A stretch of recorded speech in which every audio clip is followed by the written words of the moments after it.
પૂર્વ પ્રસંગમાં આપણે 43 અને 44મા શ્લોકનું અધ્યયન ગયા વખતે આપણે કર્યું.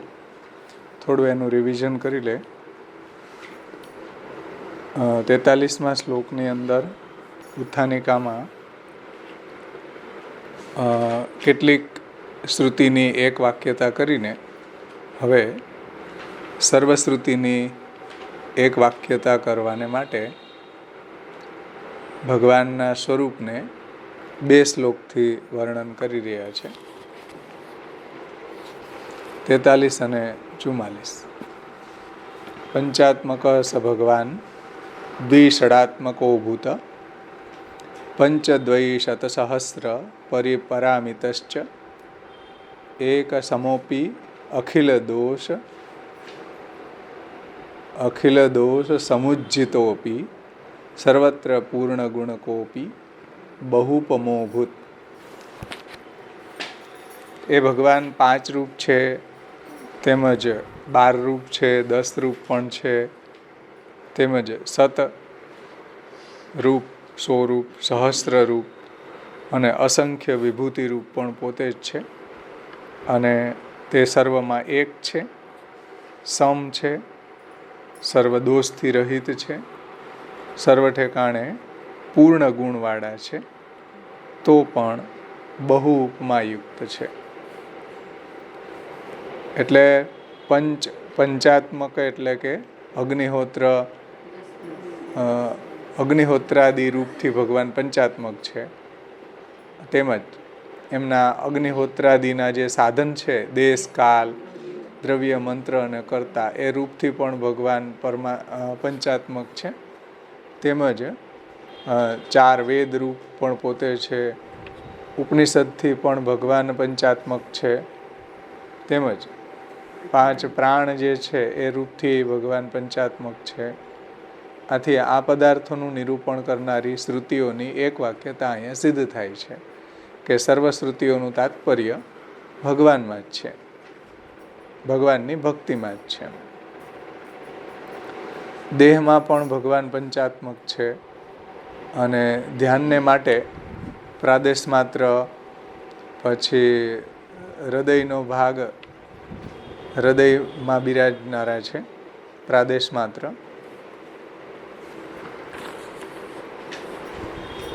હૃદયનો ભાગ પ્રાદેશ જેટલો જ છે, તેમજ 2 સ્તનોની વચ્ચેનું અંતર પણ એટલું જ પ્રાદેશ માત્ર જ છે.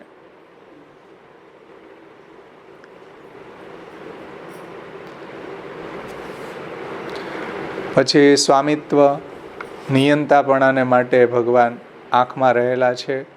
ફલ પ્રદાન કરવાને માટે સર્વદેહમાં રહેલા ભગવાન આનંદમય છે.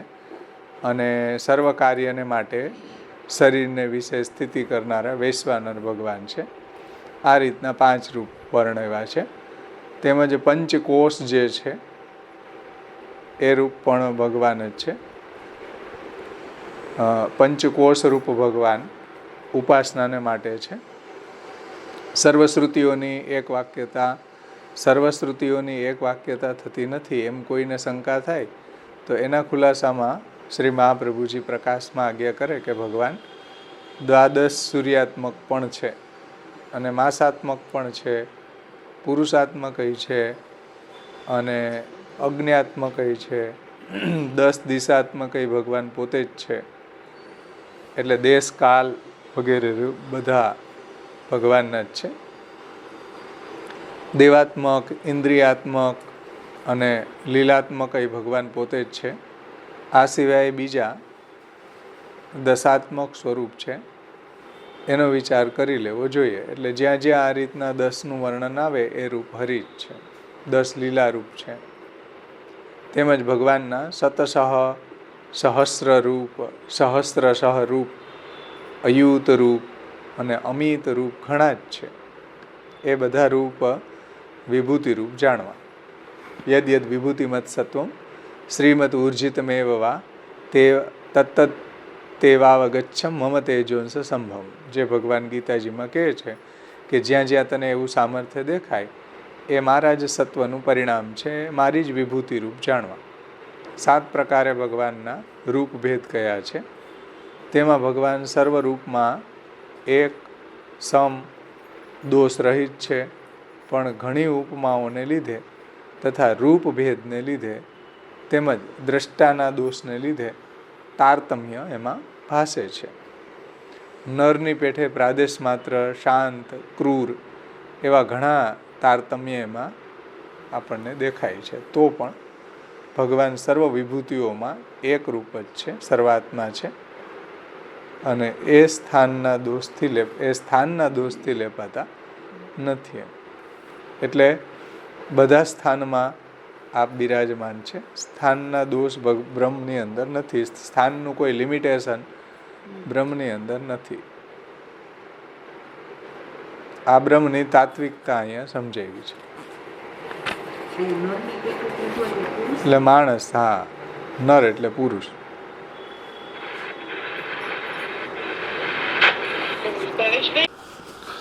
ત્યાર પછી 44મા શ્લોકમાં શ્રી મહાપ્રભુજી આજ્ઞા કરે છે કે આ રીતના વિભૂતિનું ઉપાદન કરીને હવે ભગવાનનું સ્વરૂપ, બ્રહ્મના મૂળ રૂપનું વર્ણન હવે કરે છે. નિર્દોષ પૂર્ણ ગુણ વિગ્રહ આત્મતંત્રો નિશ્ચેતનાત્મક શરીર ગુણૈહીન આનંદ માત્ર કર પાદ મુખોદરાદિ સર્વત્ર ચ ત્રિવિધ ભેદ વિવર્જિત આત્મા.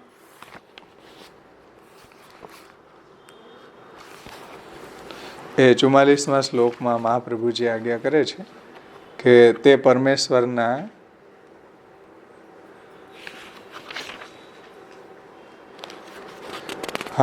એ પરમેશ્વર કેવા છે? દોષ રહિત, સર્વગુણોથી સંપન્ન, સર્વગુણ પૂર્ણ, સ્વતંત્ર, જડ શરીરના ગુણોથી રહિત. ભગવાનનું જે શ્રીઅંગ છે કોઈ જડ નથી, આપણા જેવું પ્રાકૃતિક નથી. એમ કેવું છે? કર, પાદ, મુખ, ઉદર અવયવો જેના આનંદ માત્ર છે એવા છે, અને ત્રિવિધ ભેદ રહિત એવું બ્રહ્મનું સ્વરૂપ છે. ત્રિવિધ ભેદ વિવર્જિત આત્મા. તો 43મા શ્લોકની અંદર વિભૂતિ રૂપનું પ્રતિપાદન કરીને હવે મૂળ રૂપનું પ્રતિપાદન કરે છે કે જેવું મૂળ સ્વરૂપ છે તેવું જ સ્વરૂપ સર્વ વિભૂતિઓમાં ચિંતન કરવા યોગ્ય છે. એટલે જેવું મૂળ રૂપ છે એ જ આ બધા વિભૂતિ રૂપ એણે જ ધારણ કરેલા છે. લોકમાં જે શાંતિ, જ્ઞાન વગેરે જે ગુણો છે એ આપણને દોષવાળા જોવામાં આવે છે. જ્ઞાન હોય તો સંગરહિતપણું ન હોય, તપ હોય તો ક્રોધ હોય, ધર્મ છે ત્યાં દયા નથી, આવા બધા ગુણો છે લોકની અંદર આપણને દોષવાળા દેખાય છે, દોષ સાથે હોય છે. ભગવાનને વિશે આ જે ગુણો છે દોષ સાથે નથી. ભગવાનને વિશે તેમ નથી, પણ ભગવાનના સર્વ ગુણો નિર્દોષ અને પૂર્ણ ગુણ છે. નિર્દોષ પૂર્ણ ગુણ છતાંય જુદા જુદા રૂપે આપણને દેખાય છે. લોક દ્રષ્ટિથી એ ગુણો વિરુદ્ધ ભાસે છે, પણ ભગવાનની અંદર તો એ ગુણો બધા છે વિરુદ્ધ ધર્માશ્રય હોવાના કારણે એ એકની અંદર જ સમાયેલા છે. લોક દ્રષ્ટિથી ભલે એ ગુણ વિરુદ્ધ ભાસે છે, પણ ભગવાનમાં તો એ બંને ગુણો છે એટલા જ અવિરુદ્ધ છે. ભગવાન ગુણોને અધીન નથી, પણ ભગવાન સ્વતંત્ર છે. ભગવાનને દેહ હોય તો ઇન્દ્રિયો હોવી જ જોઈએ, અને દેહ અને ઇન્દ્રિયોનું કાર્ય ભગવાનમાં છે. તો દેહ લોકના જેવો હશે? કોઈ એવું કહે કે ભાઈ ભગવાનને દેહ છે તો ઇન્દ્રિયો હોય ને, ઇન્દ્રિયો વગરના ભગવાન કેવી રીતના હોય? ભગવાનને તમે સાકાર કહી રહ્યા છો તો પછી એમાં ઇન્દ્રિયો હોય, અને ઇન્દ્રિયો હોય તો ઇન્દ્રિયોનું કાર્ય ભગવાનમાં દેખાય છે. તો શું આપણા જેવો દેહનો લૌકિક હશે કે પ્રાકૃતિક હશે?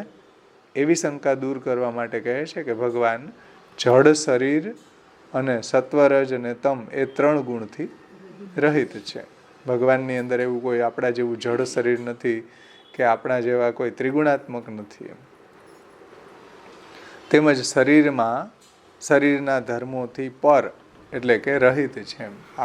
શરીરના જે બી ધર્મો છે પ્રાકૃત ધર્મો છે એનાથી ભગવાન રહિત છે. પ્રાકૃત ધર્માનાશ્રય અપ્રાકૃત નિખિલ ધર્મ રૂપમિતિ નિગમ પ્રતિપાદ્યમ મેં તચ્શુદ્ધમ શાકૃતિ સ્તૌમી. તો ભગવાનની અંદર છે આવા કોઈ પ્રાકૃત ધર્મો નથી, શરીરના ધર્મોથી પણ રહિત છે. ત્યાં કોઈને એવી શંકા થાય કે ભાઈ ભગવાનના આકારની પ્રતીતિ સી રીતે થાય, તો પછી પ્રાકૃત ધર્મો એનામાં નથી. તો એ શંકાના સમાધાનમાં કહે છે કે ભગવાનના કર, પાદ, ચરણ, મુખ આનંદરૂપ છે. આનંદ માત્ર કર, પાદ, મુખ, ઉદર વાળા છે, આનંદ આકાર છે. અને બ્રહ્મવાદમાં આનંદ આકાર સમર્પકો એવું મહાપ્રભુજી કહે છે પ્રકાશ ટીકાની અંદર કે આનંદો બ્રહ્મવાદે આકાર સમર્પક. બ્રહ્મવાદની અંદર આનંદ જે છે આકાર સમર્પક છે, એટલે આનંદનો અર્થ થાય સાકાર એમ. એટલા માટે પુરુષને વિશે સર્વાંતર આનંદમય પરમાત્માનું નિરૂપણ કરેલું છે. એટલા માટે પુરુષોને વિશે સર્વાંતર આનંદમય પરમાત્માનું નિરૂપણ કરેલું છે. ભગવાન સર્વાત્મા છે, ભગવાન સર્વાત્મક છે, માટે ત્રિવિધ ભેદ રહિત જળ, જીવ અને અંતર્યામીમાં સર્વ ઠેકાણે અનુસ્યુત છે, એટલે સમાયેલા છે. એની અંદર એવા કોઈ લિમિટેશન નથી, એની અંદર કોઈ એવા ત્રિવિધ ભેદ નથી, દેશકૃત, કાલકૃત કે સ્વરૂપકૃત અથવા સજાતિ, વિજાતિ કે સ્વગત એવા કોઈ ભેદ બ્રહ્મની અંદર નથી. અને બધાની અંદર એ અનુસ્યુત છે, એટલે બધાની અંદર સમાયેલા છે. કેમ કે સર્વના કારણભૂત છે, બધાયના અભિનિમિત્તો ઉપાદાન કારણ છે, એ ભગવાન આનંદમય છે. એમાં આવરણભંગમાં જે ઉપમેય તુલ્યતા થવાથી એવો જે શબ્દ આપ્યો છે એનું તાત્પર્ય ગયા વખતે આપણે સમજી ગયા, છતાં પણ ફરીથી એ પ્રકારે વિભૂતિનું નિરૂપણ કરનારી શ્રુતિઓની એક વાક્યતા કરવાને માટે, એટલે વિભૂતિઓનું જ્યાં વર્ણન થઈ રહ્યું છે એ પણ અંતતો ગત્વા બ્રહ્મનું જ વર્ણન થઈ રહ્યું છે.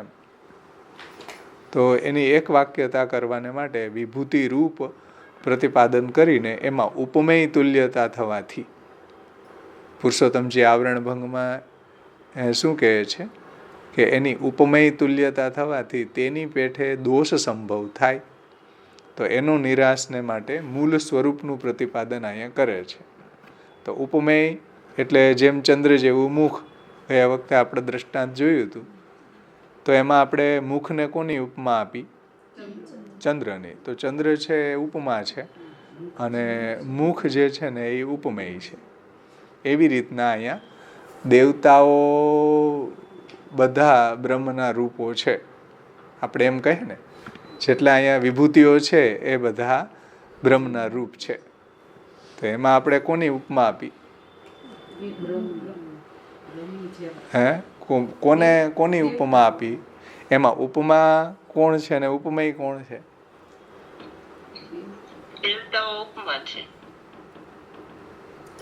હા, કોણ એમાં ઉપમેય કોણ છે ને ઉપમા કોણ છે? હે,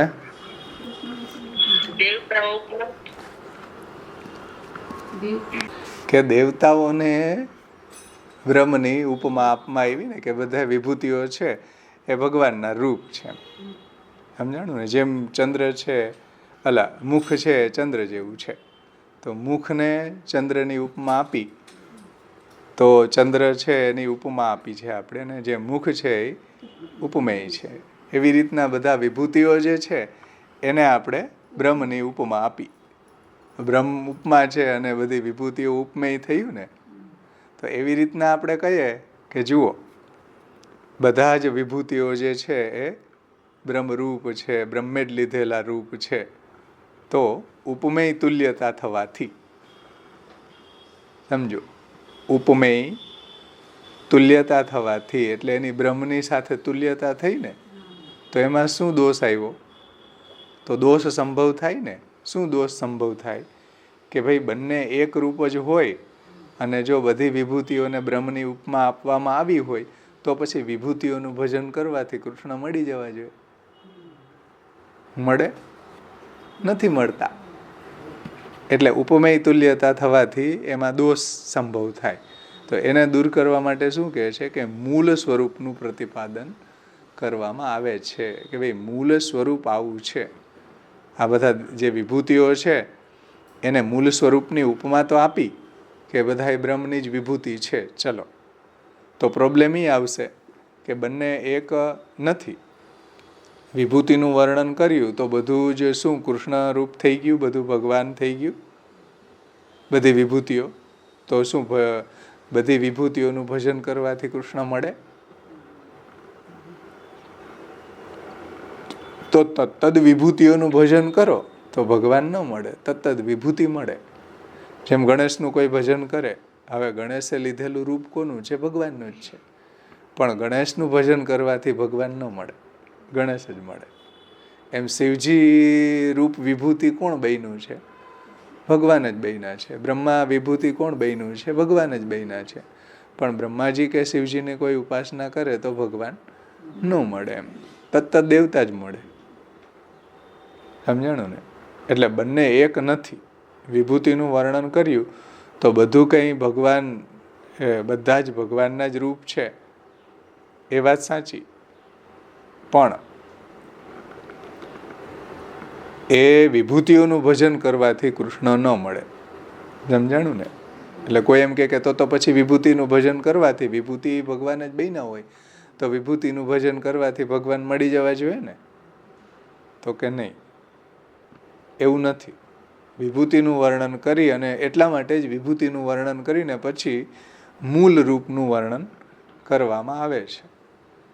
સમજાણું ને? નહીંતર મૂળ રૂપનું વર્ણન શા માટે કર્યું? મૂળ રૂપનું વર્ણન એટલા માટે જ કર્યું કે એ મૂળ રૂપ જ આ વિભૂતિ રૂપે બન્યા છે.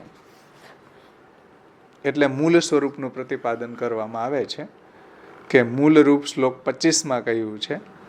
તો પણ સર્વ વિભૂતિમાં ભગવાનના મૂળ રૂપનું ચિંતન છે. જુઓ, સર્વ વિભૂતિમાં ભગવાનના મૂળ રૂપનું ચિંતન છે. માટે વિભૂતિ રૂપ કહીને મૂળ રૂપનું ફરીથી વર્ણન કરવામાં આવે છે. અને વિભૂતિ રૂપ કહ્યું એનું તાત્પર્ય ભગવાનનું મહાત્મ્ય જણાવવા માટે છે. એટલા માટે પૂર્વ શ્લોકમાં કહેલા બે વિશેષણો આ શ્લોકમાં પણ ફરીથી કહેલા છે. નિર્દોષતા અને પૂર્ણ ગુણતા. એ જે આ શ્લોકમાં કહ્યા ને, અખિલ દોષ સમુજ્જિતો, એને અહીંયા કહ્યું નિર્દોષ છે ને. અખિલ દોષ સમુજ્જિત એટલે સર્વ દોષથી રહિત છે. જેને 44માં શ્લોકમાં કહ્યું નિર્દોષ. અને પૂર્ણ ગુણ કોપી, એ વાતને 44માં શ્લોકમાં કહ્યું પૂર્ણ ગુણ વિગ્રહ છે ને. નિર્દોષ પૂર્ણ ગુણતા. તો નિર્દોષ પૂર્ણ ગુણતા કોનામાં હોય? જે ભગવાન છે એનામાં. બીજા તો જે વિભૂતિઓ છે એ તો કૃષ્ણાત પરમ નાસ્તિ દૈવમ વસ્તુ તો દોષ વર્જિતમ.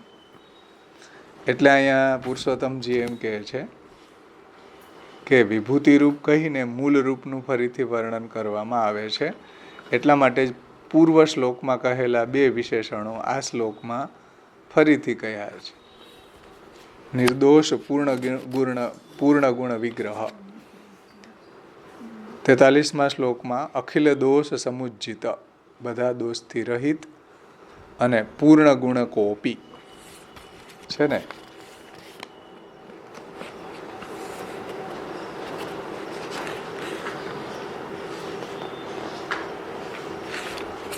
તો આ રીતના વિભૂતિઓનું વર્ણન કર્યું અને પછી મૂળ રૂપનું વર્ણન કર્યું. મૂળ સ્વરૂપ કેવું છે? દોષ રહિત છે, સર્વગુણોથી સંપૂર્ણ, સ્વતંત્ર, જડ શરીરના ગુણોથી રહિત, કરપાદ, મુખ, ઉદર વગેરે અવયવો જેના આનંદ માત્ર છે, ત્રિવિધ ભેદ રહિત છે, એવું બ્રહ્મનું સ્વરૂપ છે. આ રીતના બ્રહ્મનું સ્વરૂપનું વર્ણન શ્રી મહાપ્રભુજીએ સમજાવ્યું કે ભાઈ બધી શ્રુતિઓની એક વાક્યતા સમજાવવા માટે જે શ્રુતિઓમાં વિભૂતિ રૂપોનું વર્ણન છે એ બ્રહ્મની જ વિભૂતિ છે.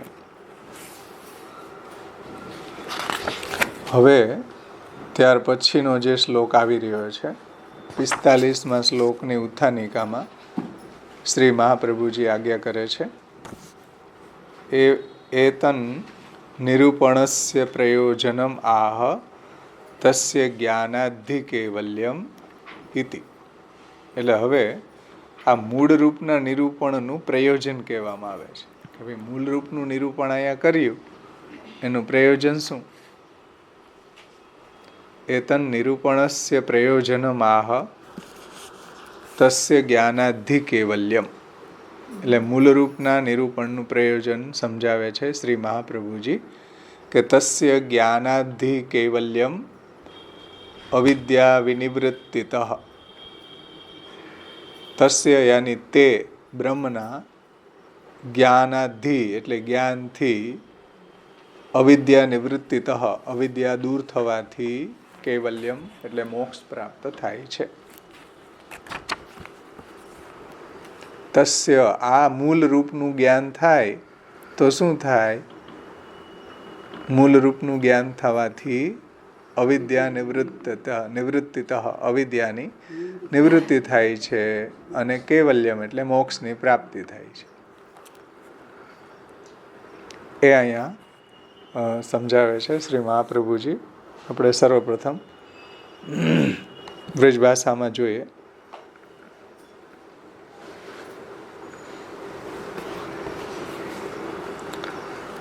અને અવિદ્યા તો આપણે જોઈ ગયા પૂર્વ શ્લોકોમાં દેહાધ્યાસ, ઇન્દ્રિયાધ્યાસ, પ્રાણાધ્યાસ, અંતઃકરણાધ્યાસ અને સ્વરૂપ વિસ્મૃતિ. અને અવિદ્યાની નિવૃત્તિ અને વિદ્યાની પ્રાપ્તિ એટલે વિદ્યા પંચપર્વાણી તત્સાધનાની આહ વૈરાગ્યમિતિ. એ 45મા શ્લોકમાં જુઓ કે વિદ્યાયાહ પંચપર્વાણી, વિદ્યા છે 5 પર્વવાળી છે અને તત્સાધનાની આહ એના સાધનોનું નિરૂપણ હવે શ્રી મહાપ્રભુજી કરે છે. વૈરાગ્ય સાંખ્ય યોગો ચ તપો ભક્તિશ્ચ કેશવે પંચ પર્વેતિ વિદ્યેયમ જયા વિદ્વાન હરિમ વિશેત. એટલે વૈરાગ્ય, પછી સાંખ્ય, તપ અને ભગવાનને વિશે ભક્તિ, આ 5 પ્રકારની વિદ્યા છે. અને યયા એટલે તે વિદ્યા વડે વિદ્વાન હરિમાં પ્રવેશ કરે છે. તે વિદ્યા વડે વિદ્વાન હરિમાં પ્રવેશ કરે છે.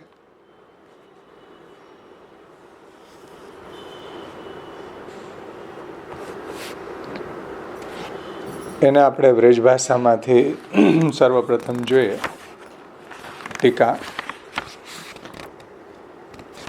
વ્રજભાષામાં પૂરો જ્ઞાન उत्थानिका तात्पर्य यह है कि ब्रह्म निष्कल है, यानी कला रहित, अंश रहित, निरंजन है, यानी दोष रहित, शुद्ध. इतने से जानवे सो पूरो ब्रह्म ज्ञानी नहीं होवे हैं. આટલું બ્રહ્મના ગુણોને જાણી લે કે બ્રહ્મ છે તે નિષ્કલ છે, यानी कि कला रहित है, अंश रहित है, और निरंजन यानी कि जो दोष रहित है, शुद्ध है. इतने जानवे सो पूरो ब्रह्म ज्ञानी नहीं होवे हैं. आटलू जाणवाथी कहीं पूરું ब्रह्म ज्ञान थोड़ू थाय. ब्रह्म के थोड़े स्वरूप को वो जाने हैं, इतने जानवे सो वेदोक्त फल नहीं होवे हैं. ब्रह्म के थोड़े स्वरूप को એટલે થોડા અંશોને જે જાણે તો इतने स्वरूप को जानवे सो वेदोक्त फल नहीं होवे हैं. किंतु ऊपर के दोनों श्लोकन में लिखे भये वेदोक्त सब गुण सहित ब्रह्म को जब मनुष्य जान जाए है तब પૂરો બ્રહ્મજ્ઞાની હોવે હે. એટલે જે આની પાછળના શ્લોકમાં જે વિભૂતિઓનું વર્ણન કર્યું, પછી મૂળ રૂપનું વર્ણન કર્યું 44મા શ્લોકમાં, એ રીતના જો બ્રહ્મના સર્વગુણોને જાણે તો પછી એને પૂરું બ્રહ્મ જ્ઞાન થઈ શકે. વેદમાં બતાવેલું એમ પૂરો બ્રહ્મ જ્ઞાની હોવે હે. તબ હી જીવ કો કૈવલ્ય અર્થાત મોક્ષ હોવે હે. અને જ્યારે એ બ્રહ્મને જાણે છે ત્યારે જ જીવને મોક્ષ થાય છે, કૈવલ્ય થાય છે. તબહી જીવ કો કૈવલ્ય અર્થાત મોક્ષ હોવે હે. અર્થાત ભગવાન પરમ સ્વતંત્ર હે. ઈચ્છા હોય તો देहादिक संघात सो वा जीव को न्यारो कर दे हैं और इच्छा હોય તો देहादिक अंशो न्यारो કરી કે जीव को मोक्ष अर्थात ब्रह्म भाव करी के लय कर देवे हैं. या रीति सो सब गुण सहित ब्रह्म को साक्षात अनुभव है. सो अविद्या को दूर करी के मोक्ष करे हैं. परंतु जहाँ ताई विद्या के 5 पर्व नहीं सिद्ध होवे हैं तहाँ ताई ब्रह्म को साक्षात अनुभव नहीं होवे. એટલે જ્ઞાન થઈ જાય, પરોક્ષ જ્ઞાન થઈ જાય, પરંતુ જ્યાં સુધી આ વિદ્યાની પ્રાપ્તિ ન થાય ત્યાં સુધી એનો સાક્ષાત અનુભવ બ્રહ્મનો નથી થતો. અર્થાત ધ્યાનથી સમજો, જીવને કૈવલ્ય મોક્ષ ક્યારે પ્રાપ્ત થાય છે? જીવને મોક્ષ ક્યારે પ્રાપ્ત થાય છે? કૈવલ્ય અર્થાત મોક્ષ. અર્થાત ભગવાન પરમ સ્વતંત્ર હે. ઈચ્છા હોય તો દેહાદિક સંઘાત સો વા જીવ કો ન્યારો કરે હે. એટલે એના દેહાદિક જે સંઘાત છે એનાથી એને અલગ કરીને, અથવા તો ઈચ્છા હોય તો દેહાદિક સો ન્યારો કરી કે જીવ કો મોક્ષ અર્થાત બ્રહ્મ ભાવ કરી કે લય કર દેવે હે. એટલે જો ભગવાન સ્વતંત્ર છે, કોને કેવું ફલદાન કરવું એ પ્રભુ ચાહે તો એને દેહાદિક સંઘાતથી ન્યારો કરી દે, જીવન મુક્ત કરી દે, સમજો. અથવા બ્રહ્મભાવ કરી કે લય કર દેવે હે. એટલે બ્રહ્મભાવની પ્રાપ્તિ કરાવી અને એનો લય કરી દે છે.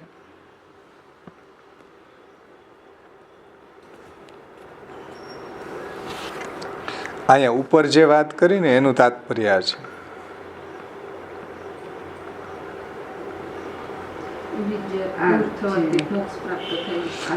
ઈચ્છા હોય તો દેહાદિકંસો ન્યારો કરી કે જીવ કો મોક્ષ અર્થાત બ્રહ્મભાવ કરી કે લય કર દેવે. એટલે ઈચ્છા હોય તો દેહાદિક એના સંઘાત જે છે એ દૂર કરીને એને બ્રહ્મા, અક્ષર બ્રહ્મા એનો લય થઈ જાય. या रीति सो सब गुण सहित ब्रह्म को साक्षात अनुभव है. आ રીતના જ્યારે સર્વગુણ સહિત બ્રહ્મનો સાક્ષાત અનુભવ થાય છે ત્યારે અવિદ્યા કો દૂર કરી કે મોક્ષ કરે હે. અને ત્યારે પછી એની બધી અવિદ્યા જે છે એ દૂર થાય અને ત્યારે એનો મોક્ષ થાય છે. પરંતુ જहाँ तक विद्या के 5 पर्व नहीं सिद्ध होवे हैं तहाँ ताई ब्रह्म को साक्षात अनुभव नहीं होवे. જ્યાં સુધી પંચપર્વા વિદ્યાની પ્રાપ્તિ ન થાય, વૈરાગ્ય, સાંખ્ય, યોગ, તપ અને ભક્તિ, એ પંચપર્વા વિદ્યાની પ્રાપ્તિ ન થાય ત્યાં સુધી અપરોક્ષાનુભૂતિ નથી થતી એમ. એટલે બ્રહ્મનું પ્રત્યક્ષ જ્ઞાન નથી થતું. 5 पर्व नहीं सिद्ध होवे है तहाँ ताई ब्रह्म को साक्षात अनुभव नहीं होवे है. तासो 5 पर्व को वर्णन करे है. અને એટલા માટે 45મા શ્લોકના ઉત્તરાર્ધમાં પંચપર્વા વિદ્યાનું વર્ણન કરવામાં આવે છે. એને પૂર્વાર્ધમાં શું કીધું? તસ્ય જ્ઞાનાધિ કૈવલ્યમ અવિદ્યા વિનિવૃત્તિત. એટલે જ્યારે અવિદ્યાની નિવૃત્તિ થાય અને જ્ઞાનની પ્રાપ્તિ થાય ત્યારે એને મોક્ષ પ્રાપ્ત થાય છે. તો અવિદ્યાની નિવૃત્તિ કેવી રીતના થાય? કે જ્યારે પંચપર્વા વિદ્યાની પ્રાપ્તિ થાય ત્યારે. परंतु जहाँ ताई विद्या के 5 पर्व नहीं सिद्ध होवे हैं तहाँ ताई ब्रह्म को साक्षात अनुभव नहीं होवे. એટલે સાક્ષાત્કારી જ્ઞાન જે છે એને થતું નથી. तासो 5 पर्व को वर्णन करे हैं कि विद्या को पहलो पर्व वैराग्य है. विद्याનું પ્રથમ સોપાન શું છે? પ્રથમ પર્વ શું છે? વૈરાગ્ય. वैराग्य એટલે શું? इंद्रियन के विषय सुख में तृष्णा नहीं राखनी, यही वैराग्य है. એટલે ઇન્દ્રિયોના વિષય સુખોમાં તૃષ્ણાનો અભાવ, ये वैराग्य है. ઇન્દ્રિય એટલે આંખથી જોવું, કાનથી સાંભળવું, ત્વચાથી સ્પર્શ કરવો, રસનાથી સ્વાદ લેવો વગેરે. શબ્દ, સ્પર્શ, રૂપ, રસ, ગંધ એ ઇન્દ્રિયોના વિષયો. એની તૃષ્ણા ન રાખવી એ વૈરાગ્ય છે. તૃષ્ણાનો ત્યાગ. नित्य अनित्य पदार्थन को विचार करी के सबन को छोड़ देनो याको नाम सांख्य है. सांख्य છે એમાં નિત્યાનિત્ય વસ્તુ વિવેક. સમજાણું ને? એટલે આત્મા છે એ નિત્ય છે, આત્મા સિવાયનું જેટલું બી છે એ બધું અનિત્ય છે. તો નિત્યાનિત્ય વસ્તુ વિવેક सांख्य. तो नित्य अनित्य पदार्थन को विचार करी के सबन को छोड़ देनो याको नाम सांख्य है. એટલે બધામાંથી વૈરાગ્ય કેળવીને સંન્યાસ લેવો ત્યાગનો માર્ગ છે सांख्य. આ વિદ્યાનો બીજો પર્વ છે. એ વિદ્યા કો दूसरो पर्व है. ત્યાર પછી વૈરાગ્ય, सांख्य, ત્યાર પછી આવે છે યોગ. યોગ માની અષ્ટાંગ યોગ.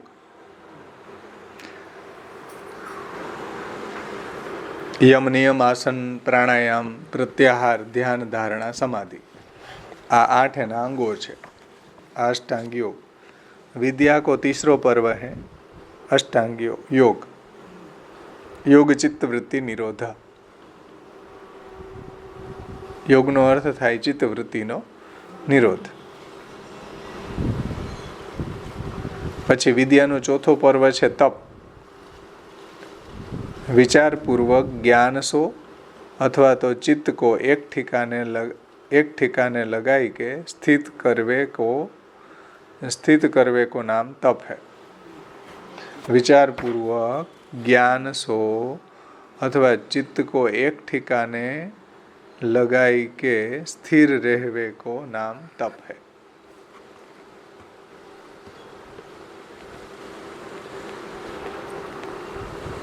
કારણ કે ચિત્તને એક ઠેકાણે લગાડવું એ તપ છે ને કેટલું મોટું. વિદ્યા કો 5મો પર્વ હે ભક્તિ. એટલે આ બધાની સાથે સાથે ભક્તિ જરૂરી છે. જો ભક્તિ ન હોય તો કોઈ પર્વ કાં આગળ એનો પરિણામ ન આવે. તો વિદ્યા કો 5મો પર્વ હે ભક્તિ. भक्ति यानी कि निरंतर भावना करी के भगवान में परम प्रेम करनो, यही भक्ति है. निरंतर ए भावना करी के भगवान में परम प्रेम करनो, भगवान में सुदृढ़ सर्वतो अधिक स्नेह करवो, एनु नाम भक्ति है.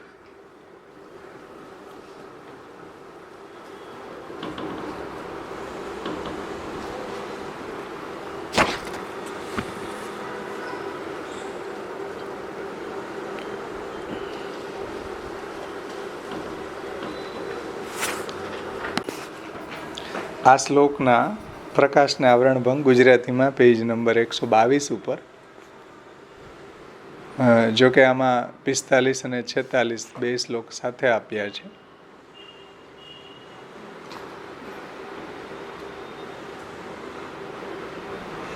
46નો અડધો આપ્યો છે.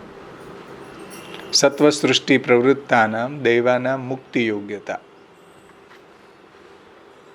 એટલે દૈવી સંપદ, દૈવી સૃષ્ટિ જે છે એ સાત્વિક છે. દૈવી સંપત્તિ યુક્ત સાત્વિક પુરુષો મુક્તિના અધિકારી છે.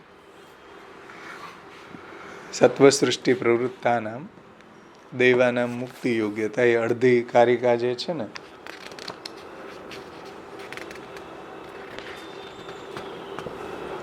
સોરી એક મિનિટ, હા 46 સોરી, આગળની એક અડધી લઈને, પંચ પર્વેતિ વિદ્યેયમ યયા વિદ્વાન હરિમ વિશે. હા પછી અડધી છે ને, બરાબર છે, બરાબર. સત્વસૃષ્ટિ પ્રવૃત્તાનામ દૈવાનામ મુક્તિ યોગ્યતા, એ પણ આમાં સાથે જ લીધી છે પુરુષોત્તમજીએ. સાત્વિક સૃષ્ટિમાં રહેનારા દૈવી જીવો જ મુક્તિના અધિકારી છે ભાઈ, બધાય નહીં. એના આપણે જોઈએ પ્રકાશમાં. હવે મૂળ સ્વરૂપના નિરૂપણનું પ્રયોજન કહેવામાં આવે છે. હવે મૂળ સ્વરૂપનું વર્ણન જે 44મા શ્લોકમાં કર્યું, એનું પ્રયોજન ગુણોપસંહાર ન્યાય વડે. હવે મૂળ સ્વરૂપના નિરૂપણનું પ્રયોજન કહેવામાં આવે છે ગુણોપસંહાર ન્યાય વડે પૂર્વ કહેલા છેલ્લા 2 શ્લોકમાં બતાવેલા ધર્મયુક્ત બ્રહ્મને જાણે. સમજાણું ને? એટલે ગુણોનો ઉપસંહાર કરે છે એમ. એટલે એ જેટલા બી ગુણો છે એ આગળ પાછળ 2 શ્લોકમાં જણાવ્યા ને, 43 અને 44મા શ્લોકમાં, એમ એવા ગુણવાળા, હો સમજો, એ ગુણોપસંહારને કે એવા ગુણવાળા જે 2 શ્લોકમાં બતાવેલા ધર્મયુક્ત બ્રહ્મને જાણે, ત્યારે બ્રહ્મવિદ થવાય છે. એટલે જે બી ગુણો વર્ણવ્યા છે એનો ઉપસંહાર અહીંયા કરે છે બ્રહ્મા, કે બ્રહ્મની અંદર જ એ બધા ગુણો બિરાજમાન છે. 43-44મા શ્લોકમાં વર્ણવ્યા ને એ બધા એ ગુણો વાળા જો, સમજો. 43 અને 44મા શ્લોકમાં જે ગુણોનું વર્ણન કર્યું, તો એ ગુણોપસંહાર ન્યાય વડે પૂર્વ કહેલા છેલ્લા 2 શ્લોકમાં બતાવેલા ધર્મવાળા એ બ્રહ્મને જાણે, ત્યારે બ્રહ્મવિદ થવાય ભાઈ. બીજા ગુણો નહીં જે આ શ્લોકમાં પૂર્વના 43 અને 44મા શ્લોકમાં વર્ણવેલા જે બ્રહ્મના ગુણો છે ને એની વાત છે. એવા બ્રહ્મ એમ. હા હા, એવા બ્રહ્મ એમ. હા, એવા બ્રહ્મને જાણે એમ. ત્યારે એ બ્રહ્મવિદ થાય, એટલે કે બ્રહ્મને જાણે. બ્રહ્મવિદ થાય, બ્રહ્મવિદ થાય એટલે કે બ્રહ્મને જાણે એ ગુણોને એ ગુણોથી, અને તેથી એને મોક્ષની પ્રાપ્તિ થાય છે. આવા બ્રહ્મના ગુણો જાણવાથી એને મોક્ષની પ્રાપ્તિ થાય છે. અને પૂર્વ કહેલા બ્રહ્મનું જ્ઞાન અવિદ્યાની નિવૃત્તિ કરી અને મોક્ષ પ્રાપ્ત કરાવે છે. પૂર્વ કહેલા બ્રહ્મનું જ્ઞાન એટલે 43 અને 44મા શ્લોકમાં જે બ્રહ્મનું જ્ઞાન વર્ણવ્યું છે એ જ્ઞાન અવિદ્યાની નિવૃત્તિ કરાવીને મોક્ષની પ્રાપ્તિ કરાવે છે. અને તે જ્ઞાન પરોક્ષ જ્ઞાન સમજવું. હા સોરી, તે જ્ઞાન છે એ કેવું પ્રકારનું? અપરોક્ષ જ્ઞાન સમજવું એમ. અપરોક્ષ જ્ઞાન જ્યાં સુધી ન થાય ત્યાં સુધી મુક્તિ ન થાય એમ. શાબ્દિક જ્ઞાન તો આપણને થઈ જાય. આપણે 2 શ્લોક વાંચી ગયા આની પહેલાના 43 ને 44મા શ્લોકમાં બ્રહ્મનું જે વર્ણન કર્યું, તો આપણને શાબ્દિક જ્ઞાન થઈ ગયું કે બ્રહ્મ કેવા છે કે નિર્દોષ પૂર્ણ ગુણ વિગ્રહ છે, આત્મતંત્ર છે, નિશ્ચેતનાત્મક શરીર ગુણેશ્ચ હીન છે, આનંદ માત્ર કરપાદ મુખોદરાદી છે, સર્વત્ર ચ ત્રિવિધ ભેદ વિવર્જિત આત્મા છે. તો આપણને બ્રહ્મ જ્ઞાન થઈ ગયું. એવું બ્રહ્મ જ્ઞાન શાબ્દિક બ્રહ્મ જ્ઞાનની વાત નથી હો. અહીંયા કયા પ્રકારનું? અપરોક્ષ બ્રહ્મ જ્ઞાન. આપણને જે જ્ઞાન થઈ જાય એ પરોક્ષ જ્ઞાન છે, પરોક્ષ બ્રહ્મ જ્ઞાન છે. પણ અહીંયા જે જ્ઞાન બતાવ્યું છે અવિદ્યાની નિવૃત્તિ કરી અને મોક્ષ પ્રાપ્ત કરાવે એવું અપરોક્ષ બ્રહ્મ જ્ઞાન સમજવું જોઈએ. એનાથી મુક્તિ થાય. અને તે અપરોક્ષ જ્ઞાનનું સાધન શું છે? આવું અપરોક્ષ અનુભૂતિ કરાવનારું બ્રહ્મજ્ઞાન સિદ્ધ થાય એનું સાધન પંચપર્વા વિદ્યા છે. વૈરાગ્યમ સાંખ્ય યોગો તપો ભક્તિશ્ચ કેશવે પંચપર્વેતિ વિદ્યેયમ યયા વિદ્વાન હરિમ વિશેત. એ અપરોક્ષ બ્રહ્મ જ્ઞાન સિદ્ધ થાય એના માટે સાધન શું કરવાનું છે? એના માટે સાધન છે પંચપર્વા વિદ્યા.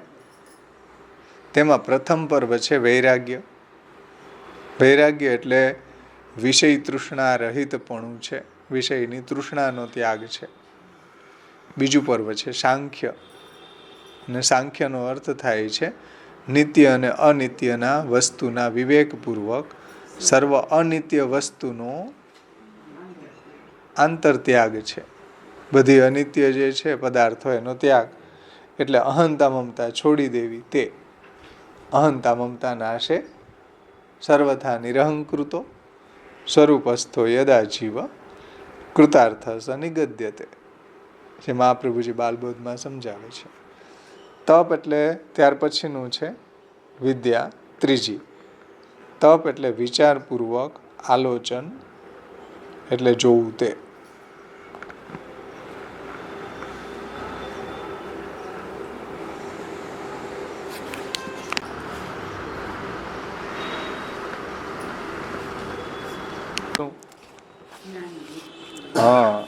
કે વિચારપૂર્વક જ્ઞાનથી અથવા ચિત્તને એક કોન્સન્ટ્રેટ કરીને એક ઠેકાણે લગાવવું, સ્થિર કરવું, એનું નામ તપ છે.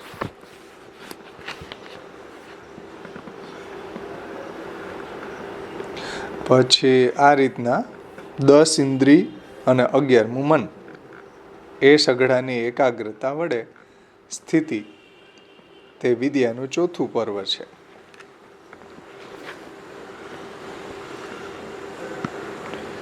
કયું?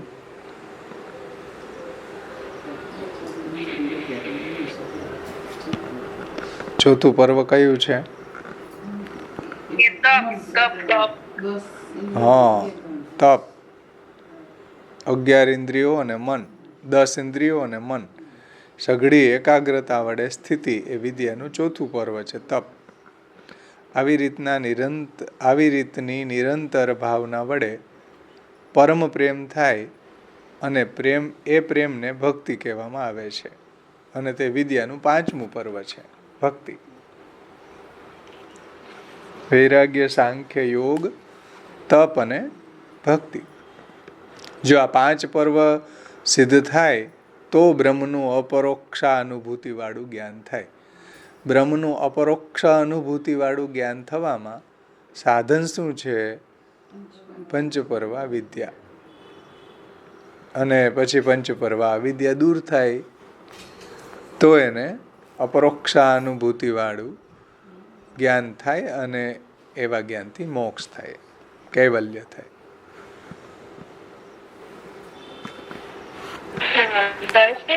હા, પ્રશ્ન પૂછું કે છેલ્લે લાસ્ટમાં? અત્યારે સુધી ચાલ્યું એમાંથી હોય તો પૂછો. હા, એમાં 10 ઇન્દ્રિય એટલે કે 5 જ્ઞાનેન્દ્રિય ને 5 કર્મેન્દ્રિય. હા, તો કર્મેન્દ્રિયમાં શું આવશે? કર્મેન્દ્રિયમાં આવે હાથ, પગ, મુખ, ઉપસ્થ અને ગુદા. એ 5 કર્મેન્દ્રિય છે. અને આંખ, નાક, કાન, ત્વચા અને રસના એ 5 જ્ઞાનેન્દ્રિય છે. અને 11મું મન. આ બધાને એકાગ્ર સ્થિતિ કરવી તો એ તપ થાય ને. તપ છે એમાં એકાગ્ર કરવી ઇન્દ્રિયોને,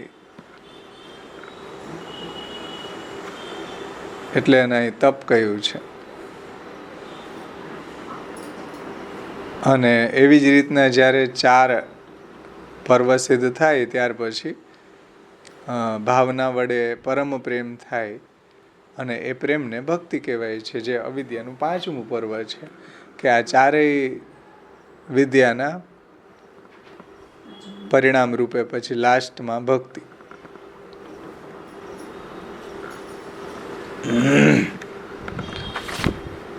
આ પ્રમાણે જ્યારે સાધન સંપત્તિ સિદ્ધ થાય એટલે પંચપર્વા વિદ્યાની પ્રાપ્તિ થાય અને વિદ્યા વડે થયેલા સાક્ષાત્કારથી વિદ્વાન હરિમાં પ્રવેશ કરે છે. આવી વિદ્યાનો સાક્ષાત્કાર થાય એટલે વિદ્વાન છે એનો હરિમાં પ્રવેશ થાય છે. અને આ વિદ્યાની પ્રાપ્તિને વિશે દૈવી સંપતમાં ઉત્પન્ન થયેલા જીવોનો અધિકાર છે. આ વિદ્યાની પ્રાપ્તિ થાય કોને? સત્વ સૃષ્ટિ પ્રવૃત્તાનામ દૈવાના મુક્તિ યોગ્યતા. બધાને ન થાય, આસુરી જીવોને ન થાય એમ સમજાય ને. બાકી તપ તો એનામાંય હોય. રાવણ ને હિરણ્યકશિપુ ને એ બધા તપ કરવા વાળા જ હતા ને. કેટલું બધું ઇન્દ્રિયોનો નિગ્રહ કરીને તપ કરતા હતા. પણ એ સત્વ સૃષ્ટિ પ્રવૃત્તાનામ નથી એટલે એને ન થાય.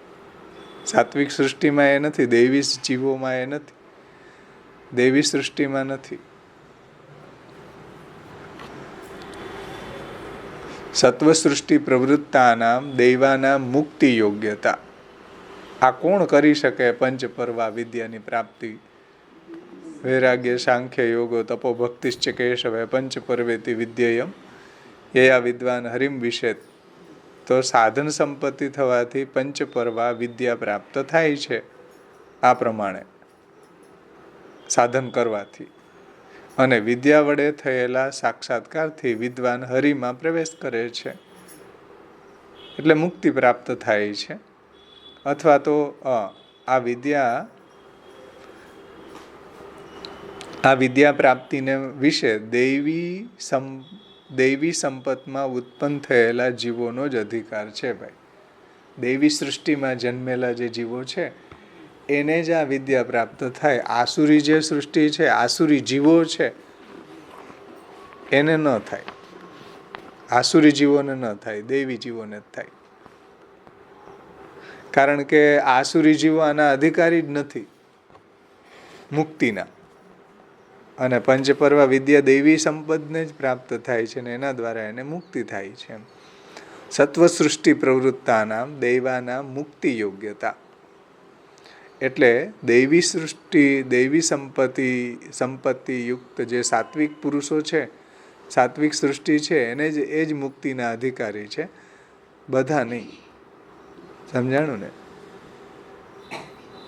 બાકી તપ તો ઘણાય કરતા હોય, યોગી ઘણાય કરતા હોય, તો શું એને મુક્તિ થઈ જાય? ન થાય, બધાને ન થાય. સત્વ સૃષ્ટિમાં જે પ્રવૃત્ત હોય દૈવી જીવો એને જ થાય. બાકી વૈરાગ્ય ઘણાઈને હોય.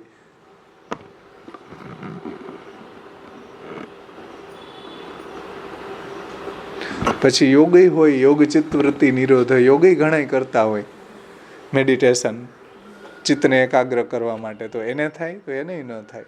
દૈવી સંપત, દૈવી સત્વ સૃષ્ટિ પ્રવૃત્તાનામ દૈવાના મુક્તિ યોગ્યતા. બધાને આવી મુક્તિ યોગ્યતા પ્રાપ્ત નથી એમ. દૈવી સંપદમાં ઉત્પન્ન થયેલા જીવો છે એ જ આના અધિકારી છે.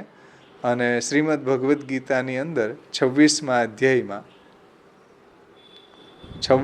અધ્યાયની અંતર્ગત ગુણોથી જે ત્યાં ગુણો બતાવ્યા છે આ દૈવી સંપદના, એ ગુણોથી જે જીવો સર્વદા યુક્ત છે તેઓની જ મુક્તિ થાય છે.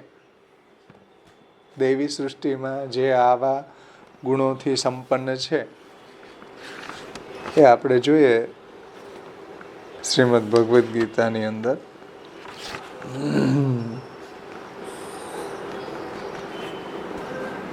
26મો અધ્યાય છે.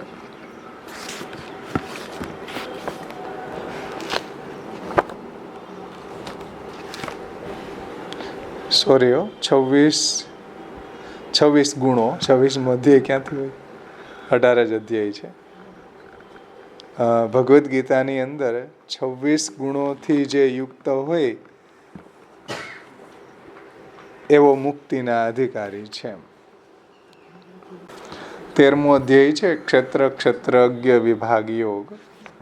એમાં 7મા શ્લોકથી આમ તો એમાં ભગવાન કહે છે કે અમાનિત્વમ, અદંભિત્વમ, અહિંસા, ક્ષાંતિ, આર્જવમ, આચાર્ય ઉપાસનમ, શૌચમ, સ્થૈર્યમ, આત્મવિનિગ્રહ, ઇન્દ્રિયાર્થેષુ વૈરાગ્યમ, અનહપાર એવ ચ, જન્મ મૃત્યુ જરા વ્યાધિ દુઃખ દોષાનુદર્શનમ,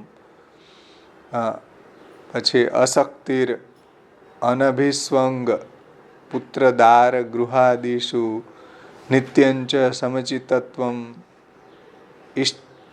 ઇષ્ટાનિષ્ટોપપત્તિષુ મયી ચ અનન્ય યોગેન ભક્તિર અવ્યભિચારિણી, વિવક્ત દેશ સેવિત્વમ, અરતિ જન સંસદી, અધ્યાત્મ જ્ઞાન નિત્યત્વમ, તત્વજ્ઞાનાર્થ દર્શનમ, એતજ જ્ઞાનમ ઇતિ પ્રોક્તમ, અજ્ઞાનમ યદતો અન્યથા.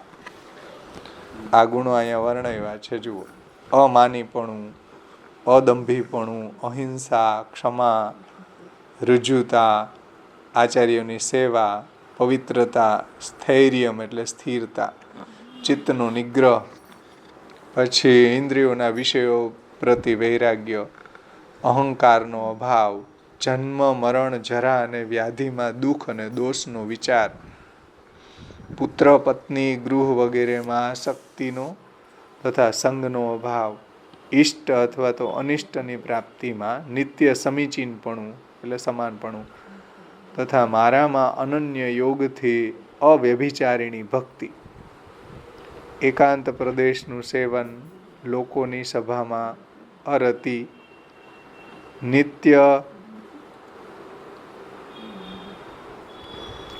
આધ્યાત્મ જ્ઞાન અને તત્વજ્ઞાનના અર્થનો વિચાર, આને જ્ઞાન કહે છે. આ રીતના અહીંયા ભગવદ્ ગીતાની અંદર 13મા અધ્યાયની અંદર 7માંથી 10 શ્લોક સુધીમાં આ ગુણોનું વર્ણન કર્યું છે.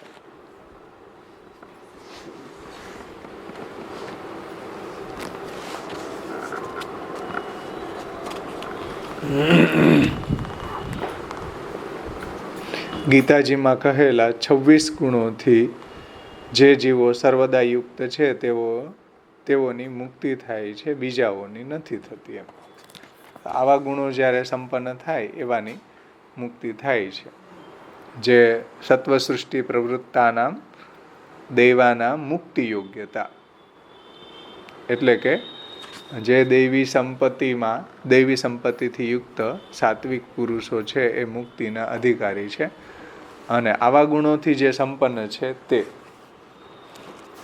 એવું અહીંયા મહાપ્રભુજીએ કહ્યું ને પ્રકાશમાં.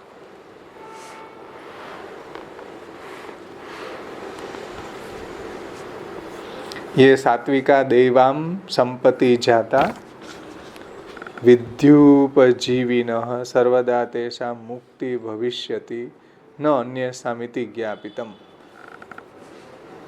પ્રકાશમાં મહાપ્રભુજીએ આજ્ઞા કરી છે. આવરણ ભંગ જોઈ લઈએ હવે એનો આપણે. જ્ઞાન માર્ગમાં મુક્તિનો પ્રકાર આ બ્રહ્મ સ્વરૂપના નિરૂપણથી બતાવવામાં આવે છે. જ્ઞાન માર્ગની અંદર મુક્તિનો પ્રકાર બ્રહ્મ સ્વરૂપના નિરૂપણથી બતાવ્યો છે. ગુણોપસંહાર ન્યાય વ્યાસ સૂત્રના 3જા અધ્યાયના 3જા પાદમાં કહેલો છે. અહીં જે મહાપ્રભુજીએ પ્રકાશમાં કહ્યું ને કે ગુણોપસંહાર ન્યાયેન શ્લોક દ્વયોક્ત ધર્મ સંયુક્તમ બ્રહ્મચેત વિજાનીયા તદા બ્રહ્મવિદ ભવતી છે ને.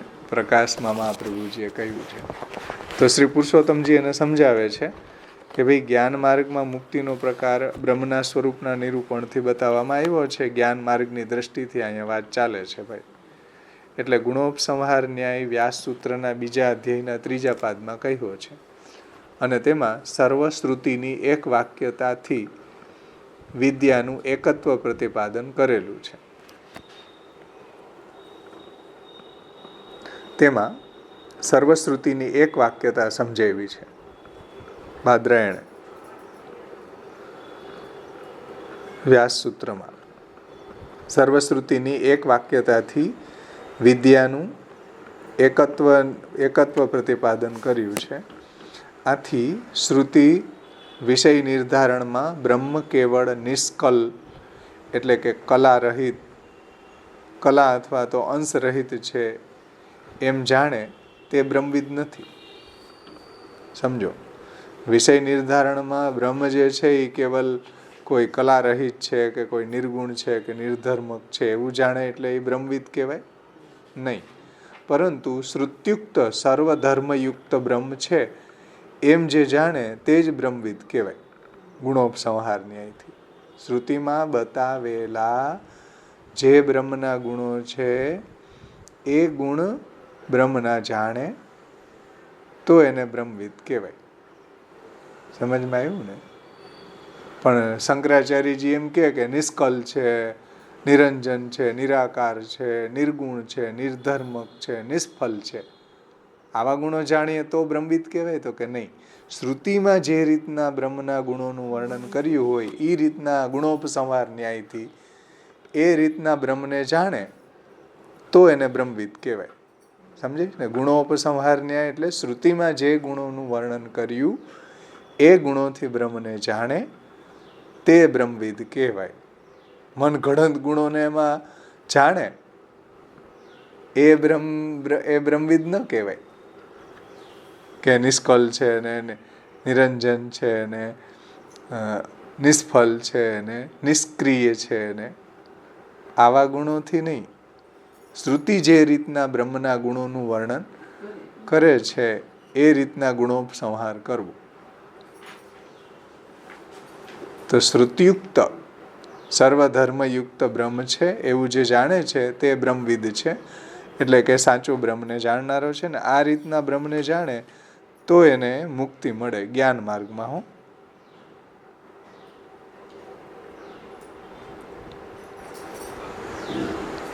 સમજમાં આવ્યું ને? શ્રુત્યુક્ત સર્વધર્મયુક્ત બ્રહ્મ છે એમ જે જાણે તે જ બ્રહ્મવિદ છે અને તે જ શ્રુતિમાં કહેલા ફલની સિદ્ધિ, તેને જ શ્રુતિમાં કહેલા ફલની સિદ્ધિ થાય છે. એટલે કે જે મોક્ષ વગેરે પ્રાપ્ત થાય છે. શ્રુતિમાં જે રીતના એનું ફલ બતાવ્યું અક્ષર બ્રહ્મા લઈ એ રીતના જ્ઞાન માર્ગીઓને બ્રહ્મ જ્ઞાનથી બ્રહ્મના સ્વરૂપના નિરૂપણ જે બતાવવામાં આવ્યું છે શ્રુતિઓમાં એવા જ્ઞાન પ્રાપ્ત કરવાથી એને મુક્તિ થાય છે. અને મોક્ષ ભગવાનની સ્વતંત્ર ઈચ્છાથી થાય છે. કોઈને એટલે મોક્ષ જે છે એ આવા સાધન સંપન્ન બનવું એ જીવે બનવાનું છે, પણ મોક્ષ તો ભગવાનની સ્વતંત્ર ઈચ્છાથી જ થાય છે. મોક્ષ ભગવાનની સ્વતંત્ર ઈચ્છાથી થાય છે. જ્ઞાન માર્ગ અને ભક્તિ માર્ગ નું બતાવે છે ને બ્રહ્મવિદ કીધું એ ભક્તિ માર્ગ એંગલ થી જ્ઞાન માર્ગના એંગલથી અહીંયા વર્ણન કરે છે કે જ્ઞાન માર્ગમાં મુક્તિનો પ્રકાર શું છે? તો કે તસ્ય જ્ઞાનાદ્ધિ કૈવલ્યમ અવિદ્યા વિનિવૃત્તય, એવું જે કહ્યું ને 45મા શ્લોકમાં કે પરમેશ્વરના જ્ઞાન વડે અવિદ્યાની નિવૃત્તિ થવાથી એને મોક્ષ થાય છે. તો એ જ્ઞાન કયું? તો કે શ્રુત્યુક્ત. શ્રુતિમાં જે વર્ણવેલું જ્ઞાન છે એ બ્રહ્મના નિરૂપણથી જે જ્ઞાન માર્ગમાં આખો મુક્તિનો પ્રકાર સમજાયો છે. તો હવે કયા ગુણો શ્રુતિમાં વર્ણવેલા? તો કે ભાઈ ગુણોપસંહાર ન્યાયથી વ્યાસ સૂત્રના 3જા અધ્યાયના 3જા પાદમાં કહેલા છે.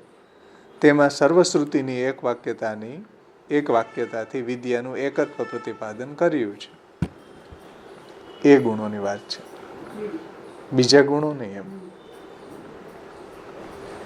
અને મોક્ષ જે છે એ તો ભગવાનની સ્વતંત્ર ઈચ્છાથી જ થાય છે. કોઈને ભગવાન સંઘાત થકી પૃથક ભાવ એટલે જીવન મુક્તિ આપે છે. જુઓ, હમણાં આપણે જે વ્રજભાષામાં જોયું કે આ પ્રકાશ ટીકાને જોઈ તો એનો વિશેષ ખુલાસો પુરુષોત્તમજીએ કર્યો કે કોઈને ભગવાન શું કરે, સંઘાત થકી પૃથક ભાવ સિદ્ધ કરે. એટલે સંઘાતનો જે અધ્યાસ છે એ દૂર થઈ જાય, એને જીવન મુક્તિ કહેવામાં આવે છે. એટલે એનો દેહ છે પણ એની જે અવિદ્યા દૂર થઈ ગઈ છે, એટલે જીવન મુક્ત છે. સંસાર એનો દૂર થઈ ગયો છે, એવા સંસાર એનો નાશ પામી ગયો છે, એવા જીવન મુક્ત કહેવાય છે. કે ભગવાન સંઘાત થકી પૃથક ભાવ આપે છે, એને જીવન મુક્તિ. કોઈકને સાક્ષાત મોક્ષ આપે છે, કોઈને ભગવાન છે સાક્ષાત મોક્ષ આપે છે, એટલે જીવન મુક્તિ અને સદ્યો મુક્તિ. તો જીવન મુક્તિ અહીંયા ભૂતલ ઉપર થાય છે, સદ્ય મુક્તિ એ આ દેહાંતરે થાય છે, આ દેહ છૂટ્યા પછી સાક્ષાત મુક્તિ થાય છે. કોઈને સાક્ષાત મોક્ષ આપે છે. એટલે મોક્ષના બે પ્રકાર, એક જીવન મુક્ત અને એક વિદેહ મુક્ત.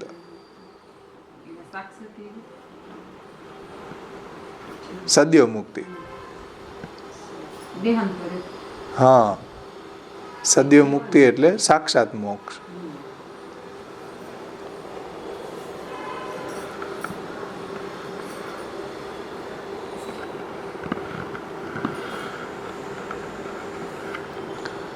સાંખ્યશાસ્ત્રમાં કહેલા સાધનથી મોક્ષ નથી ભાઈ. સાંખ્યમાં જે મોક્ષનું વર્ણન કરવામાં આવ્યું, અહંતા મમતા નાશે સર્વથા નિરહંકૃતો સ્વરૂપસ્થો યદા જીવ કૃતાર્થ સ નિગદ્યતે, એ કોઈ આવો મોક્ષ નથી એમ સમજો. સાંખ્યશાસ્ત્રમાં કહેલા સાધનથી મોક્ષ નથી, પરંતુ ભક્તિથી જ મોક્ષ છે. એટલે બધી જગ્યાએ ભક્તિ જોઈએ. સાંખ્ય માર્ગ હોય કે યોગ હોય કે જ્ઞાન માર્ગ હોય કે કર્મ માર્ગ હોય, કોઈ પણ માર્ગ હોય, એમાં ભક્તિનો પૂટ આવે ત્યારે જ મુક્તિ થાય. ભલે એના અંગરૂપ હોય, કર્મના અંગરૂપ હોય, જ્ઞાનના અંગ હોય, પછી સાંખ્યના અંગ હોય, સમજો. તો ભક્તિથી જ મોક્ષ છે તે બતાવવાને માટે વિદ્યાના સાધન બતાવવામાં આવે છે.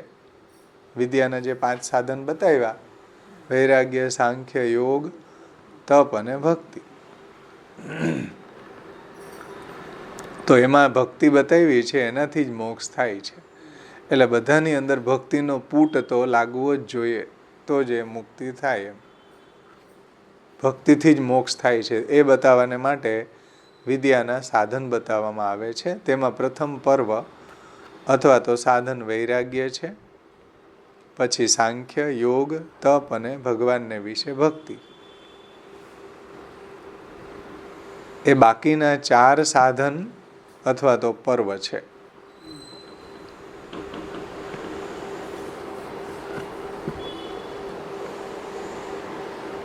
એટલે બાકીના 4 છે એ સાધન છે એમ, અને ભક્તિ છે એ એનો